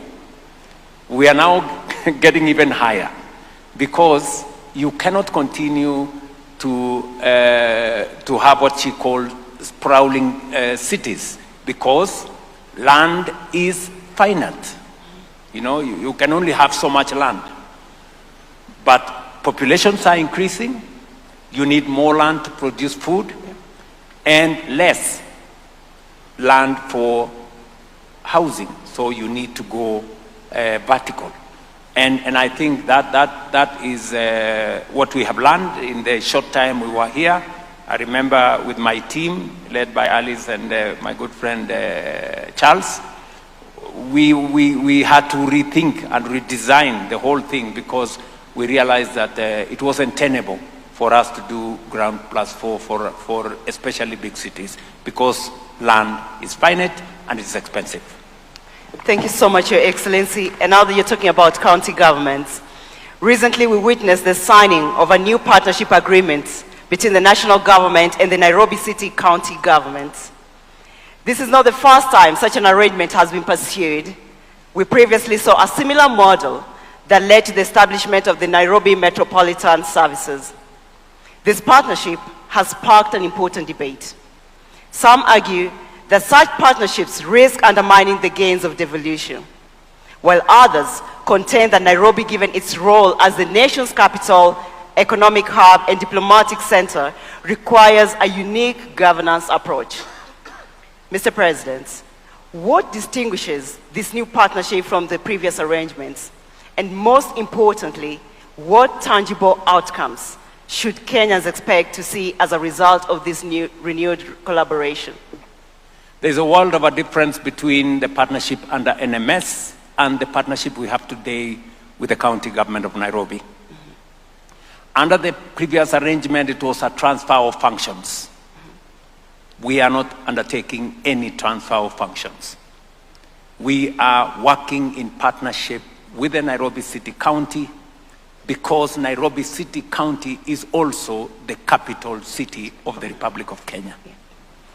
And the law outrightly states that the Nairobi City County needs to have a special arrangement with the national government because Nairobi City County also is the seat of the government of Kenya. And therefore, we've undertaken this agreement, and for the first time, a president in Kenya is going to address the assembly of a county, and I will be doing it today at 2:30 p.m. Because that partnership is important. We've agreed on the parameters that need to be undertaken, on making sure that the city is clean, on making sure that the city is lit, on making sure that the city is motorable. So we have agreed on which is not the subject of this meeting. We have agreed on what we are going to do with the Nairobi City County. And I am very happy and I'm very proud that we have this agreement. It is not about the president, it's not about the governor, it's about the people of this city, and it's about the capital city of the Republic of Kenya. So that is the agreement we have signed. It is not undermining devolution. In fact, we will be empowering the city of Nairobi to do more and to get it better for the residents and for the Republic of Kenya. Because if Nairobi, you know, many people, these great people who have come here, if they go back home, they will tell you, we went to Kenya. But actually they came to Nairobi. You know, so Nairobi must present the right face of Kenya. So that is what we are trying to achieve. Thank you, Your Excellency. So yeah, we've heard from His Excellency on bold leadership, courageous leadership to get this big, audacious initiative going. But Mr. President, we also need money to ensure that we deliver at scale. So to respond to this question, I'd like to speak to Mr. Abbas Jar, Practice Manager, Urban Development and Disaster Risk Management, Eastern and Southern Africa at the World Bank. Mr. Jar, policy sets direction, but financing determines whether we arrive. Financing remains critical on both the demand and supply sides. Despite over $400 trillion in global capital, African cities remain underfinanced due to perceived risk, weak project pipelines, and limited creditworthiness. Mortgage penetration remains below 10% in most African countries, largely due to income informality. What is preventing private capital, particularly African capital, from flowing into housing and urban infrastructure? And what would a fully functional housing finance ecosystem look like? Thank you, Vivian. I think one of the advantages of coming towards the end is that everything that needs to be said has already been said. So I can just pick on the points previous speakers made. I want to begin by really commending His Excellency President Ruto's leadership on housing. And what I really appreciate at a personal level is the way you link housing to jobs and dignity. I think one thing, the Cabinet Secretary made a very good point, which is that cities are not just where jobs are created, it's how jobs are created. And that is something that is really, really important. If you think about cities and towns, they are places where people connect with other people across space and time to create value. And once you start thinking of a city or a town like that, everything else falls in place. And housing is one of the parts of that puzzle. So let me just start with a couple of numbers that are so sobering that it makes you pause. So in the 3 days that we have the Africa Urban Forum, 120,000 Africans will have moved from rural areas to cities.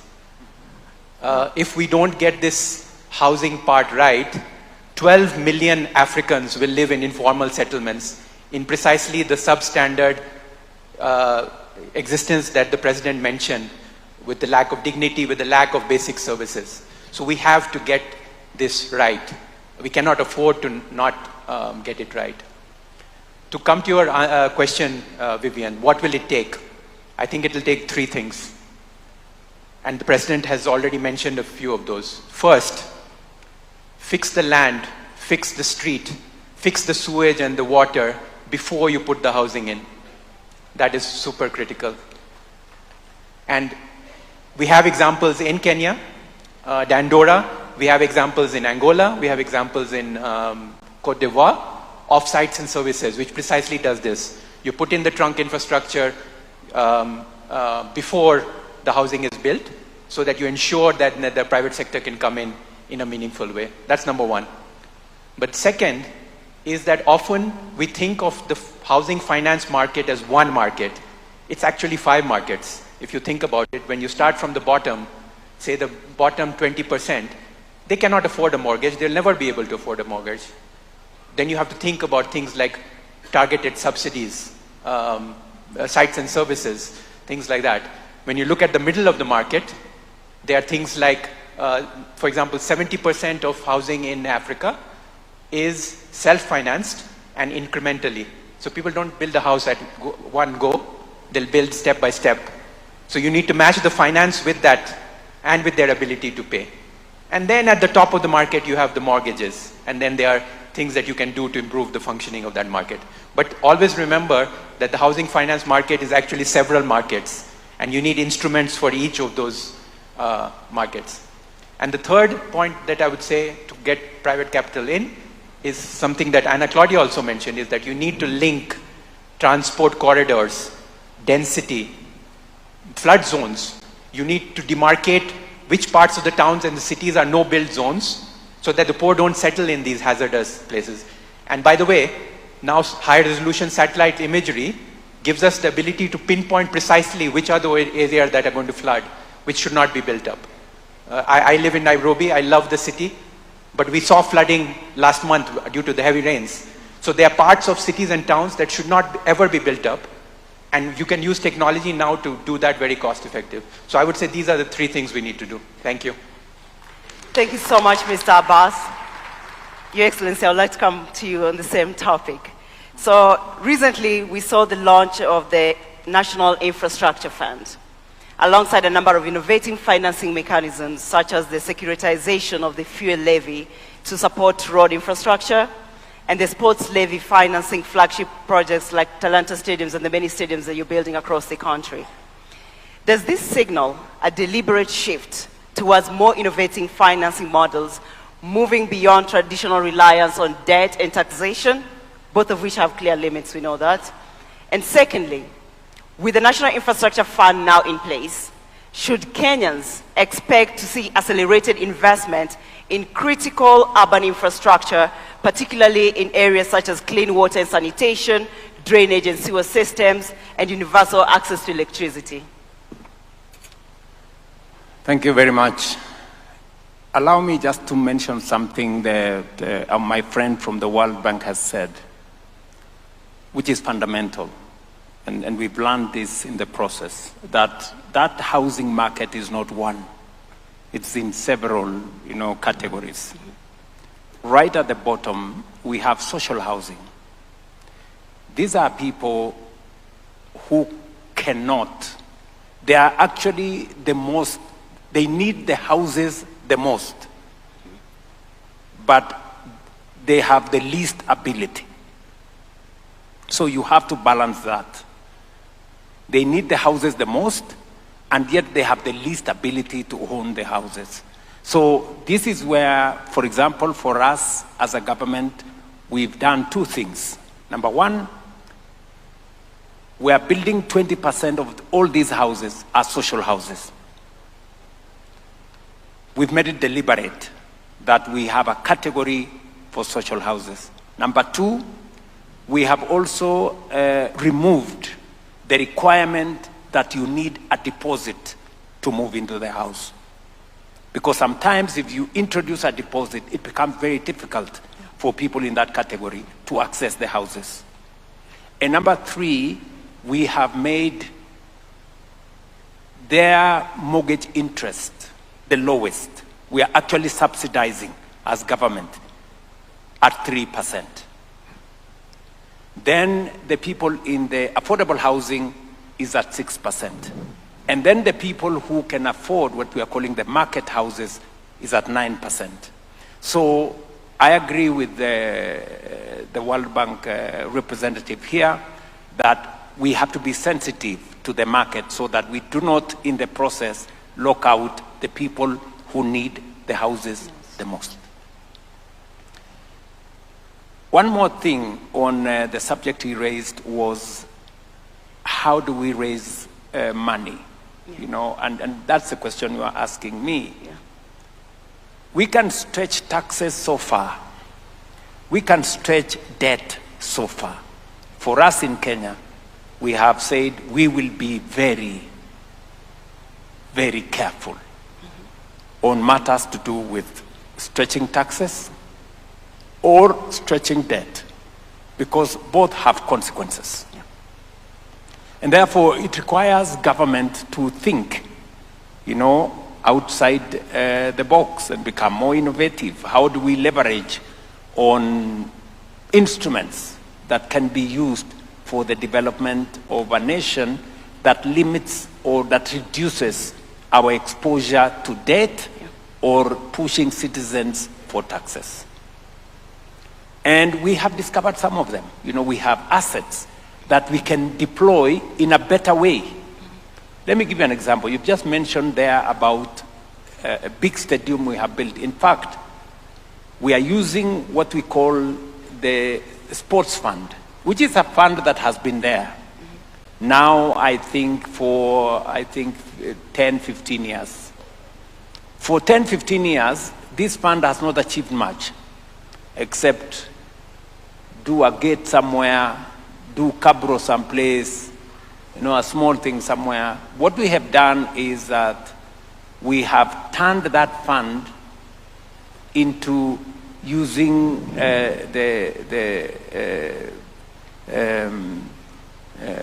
leveraging on the capital markets through securitization.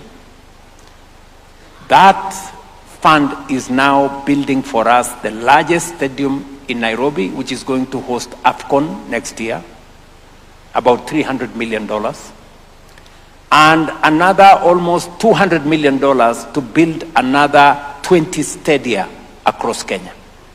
Because sports, Kenya is a sporting nation. So many people are asking me, but where has this money come from? Have you gone to borrow more money? What have you done? So, innovative financing. Let me give you another example before we go to your question.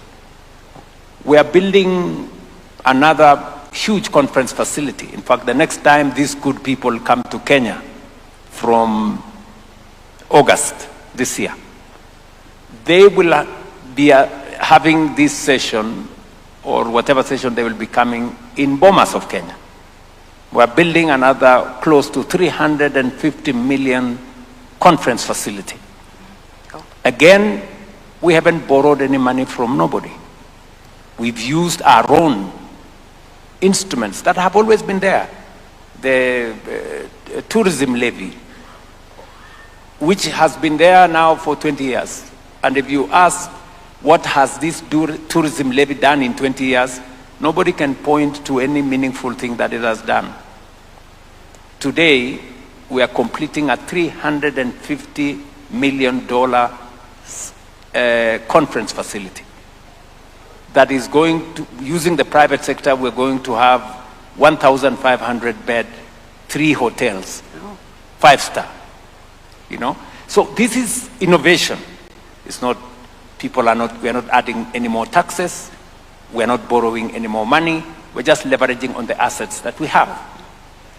And you have mentioned the National Infrastructure Fund. This is part of the thinking that we have gone into. It is in our manifesto. When we wrote it into the manifesto 3 years ago, many people did not believe it's going to come to be. I did sign the law a month ago. I think today or tomorrow we are advertising for competitively for a board to run it. We have the first $800 million into that fund that came from our IPO privatization of Kenya Pipeline. God willing, we will have another $2 billion into that fund in a short while as we undertake raising money using our mature assets as a nation. And I want to tell this audience, as I tell the people of Kenya, the National Infrastructure Fund, yes, is going to deliver more infrastructure projects to the people of Kenya without pushing them for more taxes or without going into borrowing. And one of them that is going to happen in 2 months' time is the construction of the international airport in Nairobi. The National Infrastructure Fund is going to be the fund that is going to help us, you know, provide our part of our equity. And we don't have to, you know, it's going to be $150, $1.5 billion facility. but we will be putting a fraction of it just to de-risk the process. And then the rest of the money, the private sector will come in through public-private partnership. We're going to work with the concessionaires, and we're going to build the airport using a small fraction of the National Infrastructure Fund. We already have 15 mega dams that are going to benefit from this fund. And I did make a commitment to the people of Kenya that any money that we raise from privatization, that we raise from mature assets of the nation, will be put in this fund. It will not be used to pay salary. It will not be used to pay debt. It is going to be used to develop infrastructure, so that we replace one piece of infrastructure with 2, 3, 4, 5 others. That is how we intend to drive this into the future. Thank you so much. So, ladies and gentlemen, if you were still asking yourself, how is His Excellency the global champion for affordable housing for all, you've heard it from him. It's not just about the political will, it's not just about the bold leadership, but he also knows how to get the resources that need to make these ideas a reality. A big round of applause to His Excellency. No, just one more. And now I'll turn to His Excellency Moses Vilakati, African Union Commissioner for Agriculture, Rural Development, Blue Economy, and Sustainable Environment. Your Excellency, in your speech, you have emphasized that the Nairobi Declaration must move beyond aspirations to clear commitments and measurable actions. What specific accountability mechanisms will the African Union put in place to ensure that member states actually deliver on affordable housing targets, particularly for low-income and informal settlement populations? Your Excellency. This is a mammoth task, but it's doable. Thank you, Your Excellency, for this elaborate and eloquent presentation, because it shows that it is doable. Now, here, Your Excellency, there's going to be a declaration termed Nairobi Declaration. As the AUC, we are proud that we'll be part of that journey. And once that declaration is there, it is then taken to the Assembly. I can assure you, Your Excellency, that in February next year, it will be there, so that your colleagues, heads of states and government, can then endorse it for implementation. Because our process always starts from there.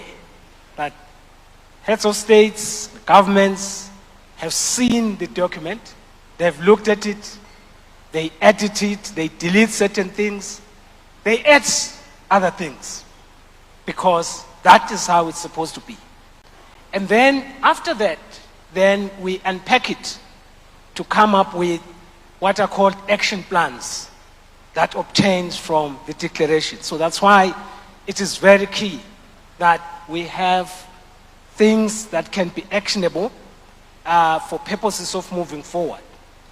Now, then once we have those action plans, the member states then adopt it, they take it forward, they take some of these ideas that are coming from here and start saying, what is it that we can do? How I wish His Excellency the President would then address these member states to say, this is how I've done it.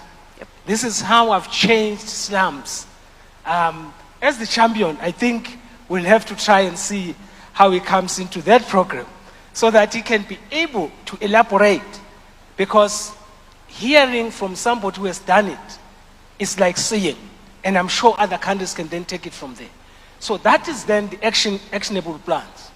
Once we have those actionable plans, then now they are assimilated or taken over by the member states. So every 2 years, this forum meets. That is where then we come up with what we term biennial reviews.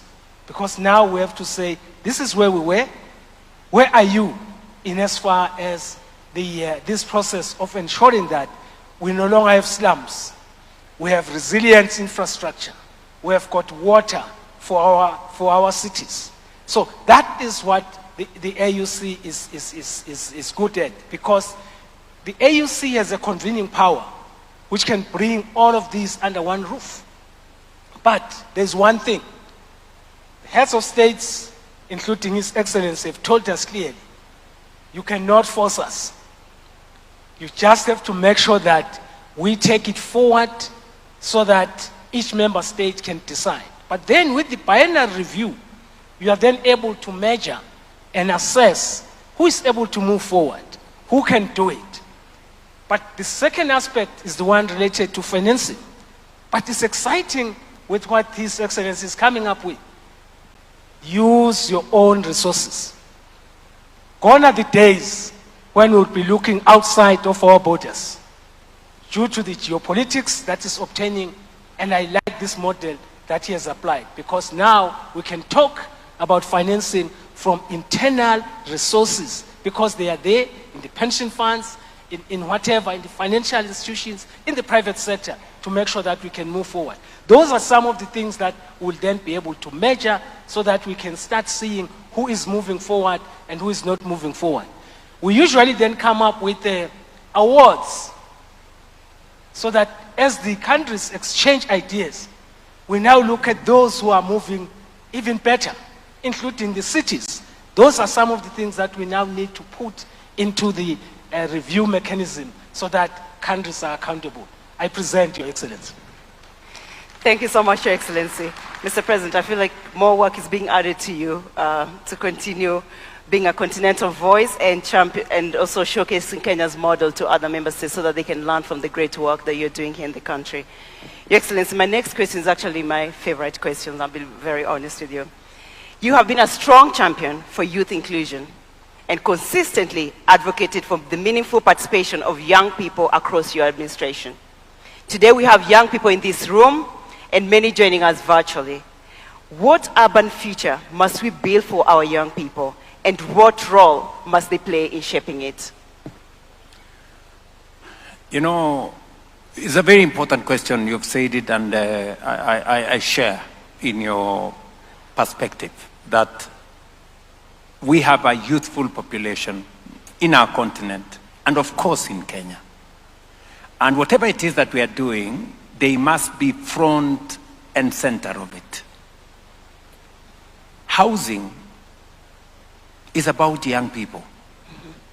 The people coming to work in these housing projects, I can tell you 70% are young people. I told you in January, we had a meeting with graduates from our universities and our TVETs, young people beaming with, energy and hope. And we brought them into the equation as interns. And I remember when I was talking to them, I was telling them, ordinarily when you go for internship, you pay for it in some areas. But this time round, government is going to pay you to be an intern. And I also told them this internship could actually become an interview, depending on how you display your capabilities. And there were 6,000 graduates from universities, from TVETs. You know, how this is going to turn into a job for you, because we have onboarded how many consulting firms, my friend, consulting firms? Over 350 consulting firms in our housing ecosystem. And these are opportunities for working with these consultants. If you're good, you will finally be absorbed in these consulting firms. So it's about young people and opportunities. Secondly, I've had occasion to go hand over keys to beneficiaries of affordable housing. You can never believe the faces of young graduates, people who've gotten a job a year or two ago, and they get a key to own a home. It's just life-changing, you know? So this is about young people, their careers, their future, being able to lead, to move from, you know, an informal settlement into a home that you will own.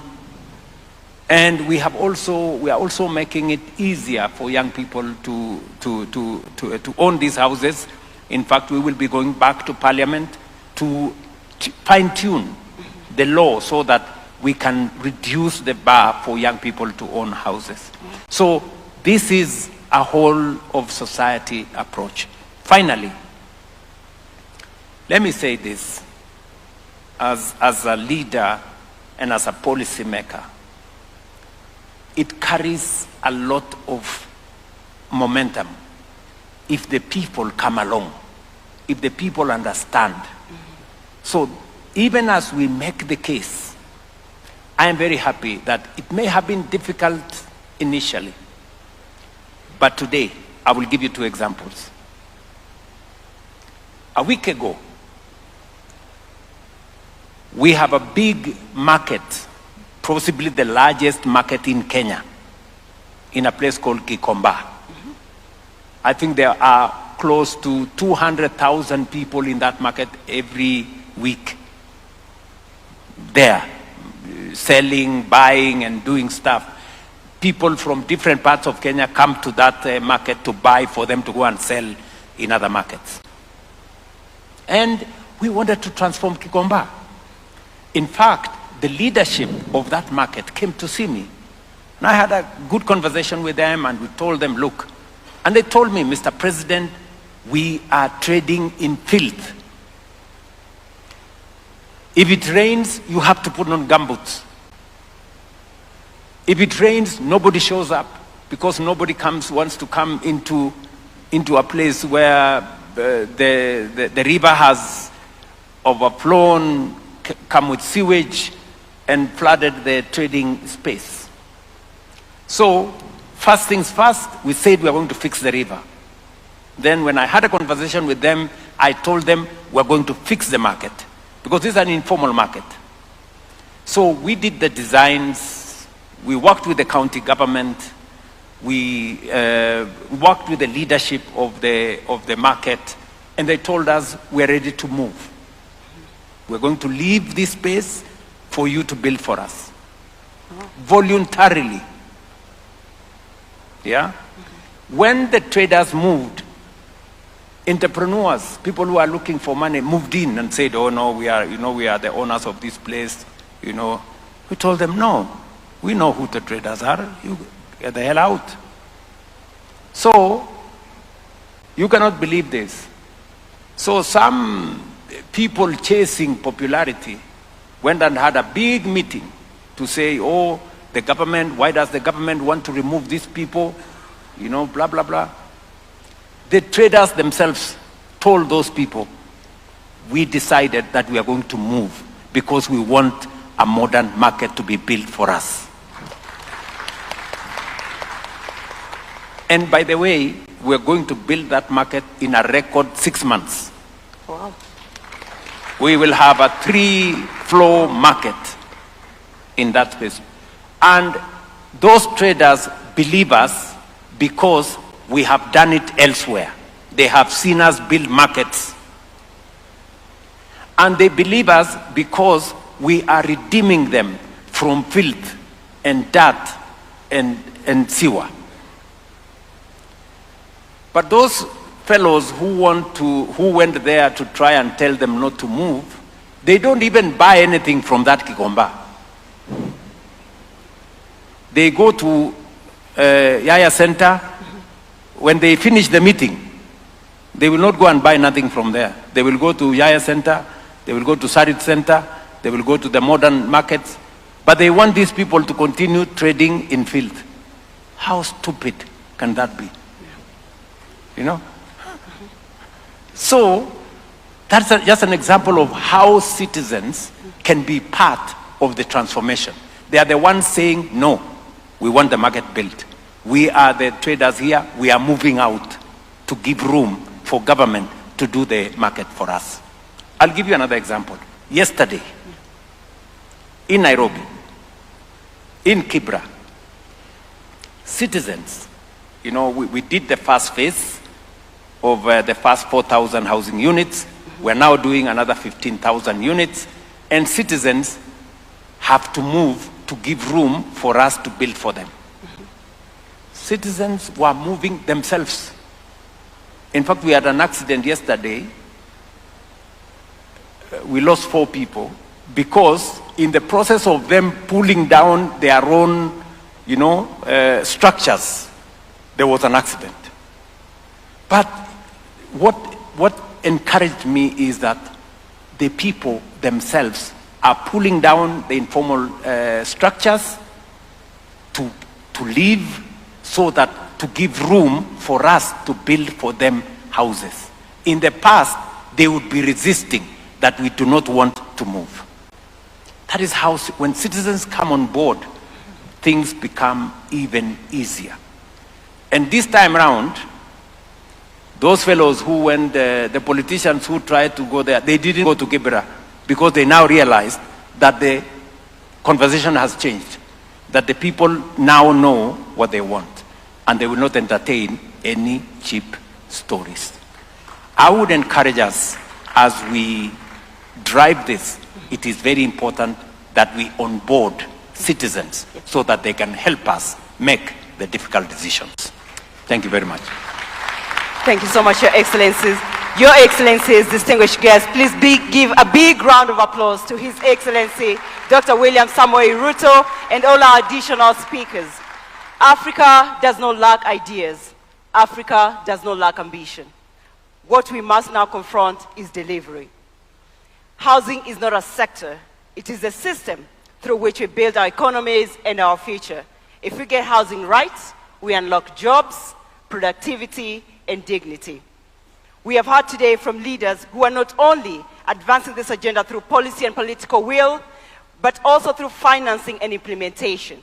And while progress is being made, there's still much work to be done here in Kenya and across the continent.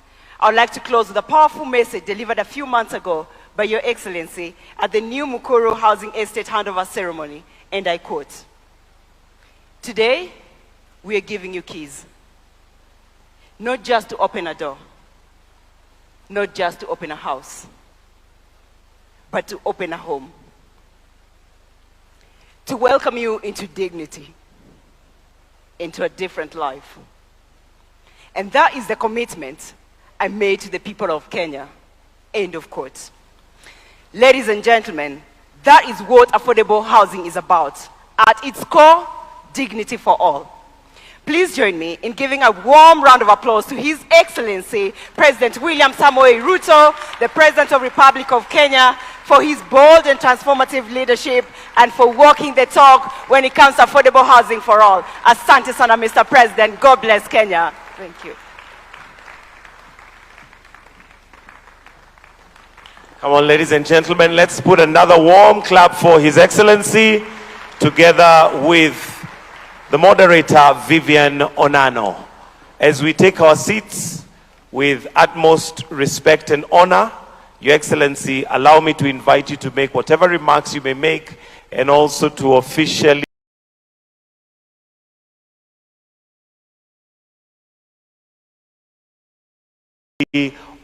declare this forum is officially open. Thank you very much.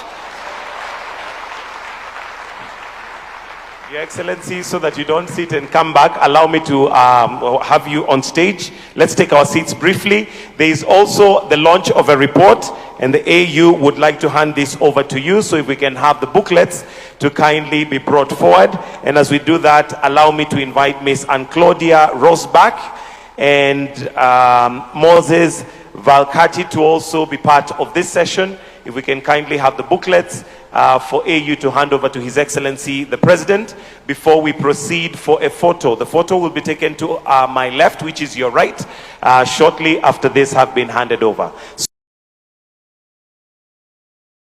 Vilkati to also join in this as we hand over the booklets to His Excellency. A round of applause for the report.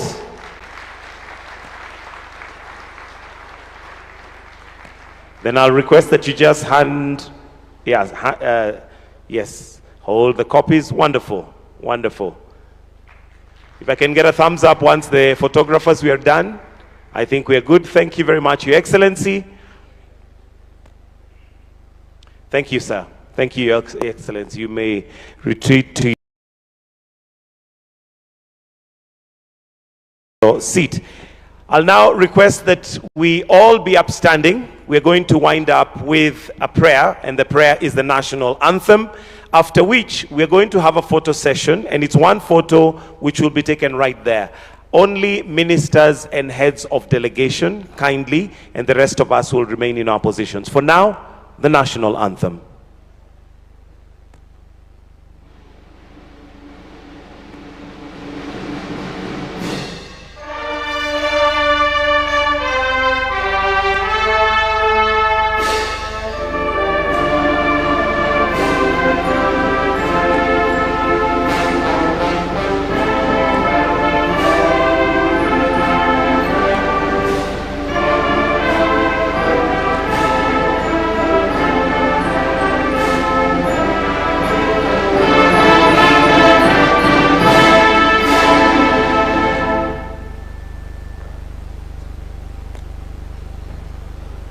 So I'll request that we allow His Excellency to proceed to the photo session area and be joined by ministers and heads of delegation only, kindly, for the photo. That, of course, includes our CS and PSs present. So kindly, as we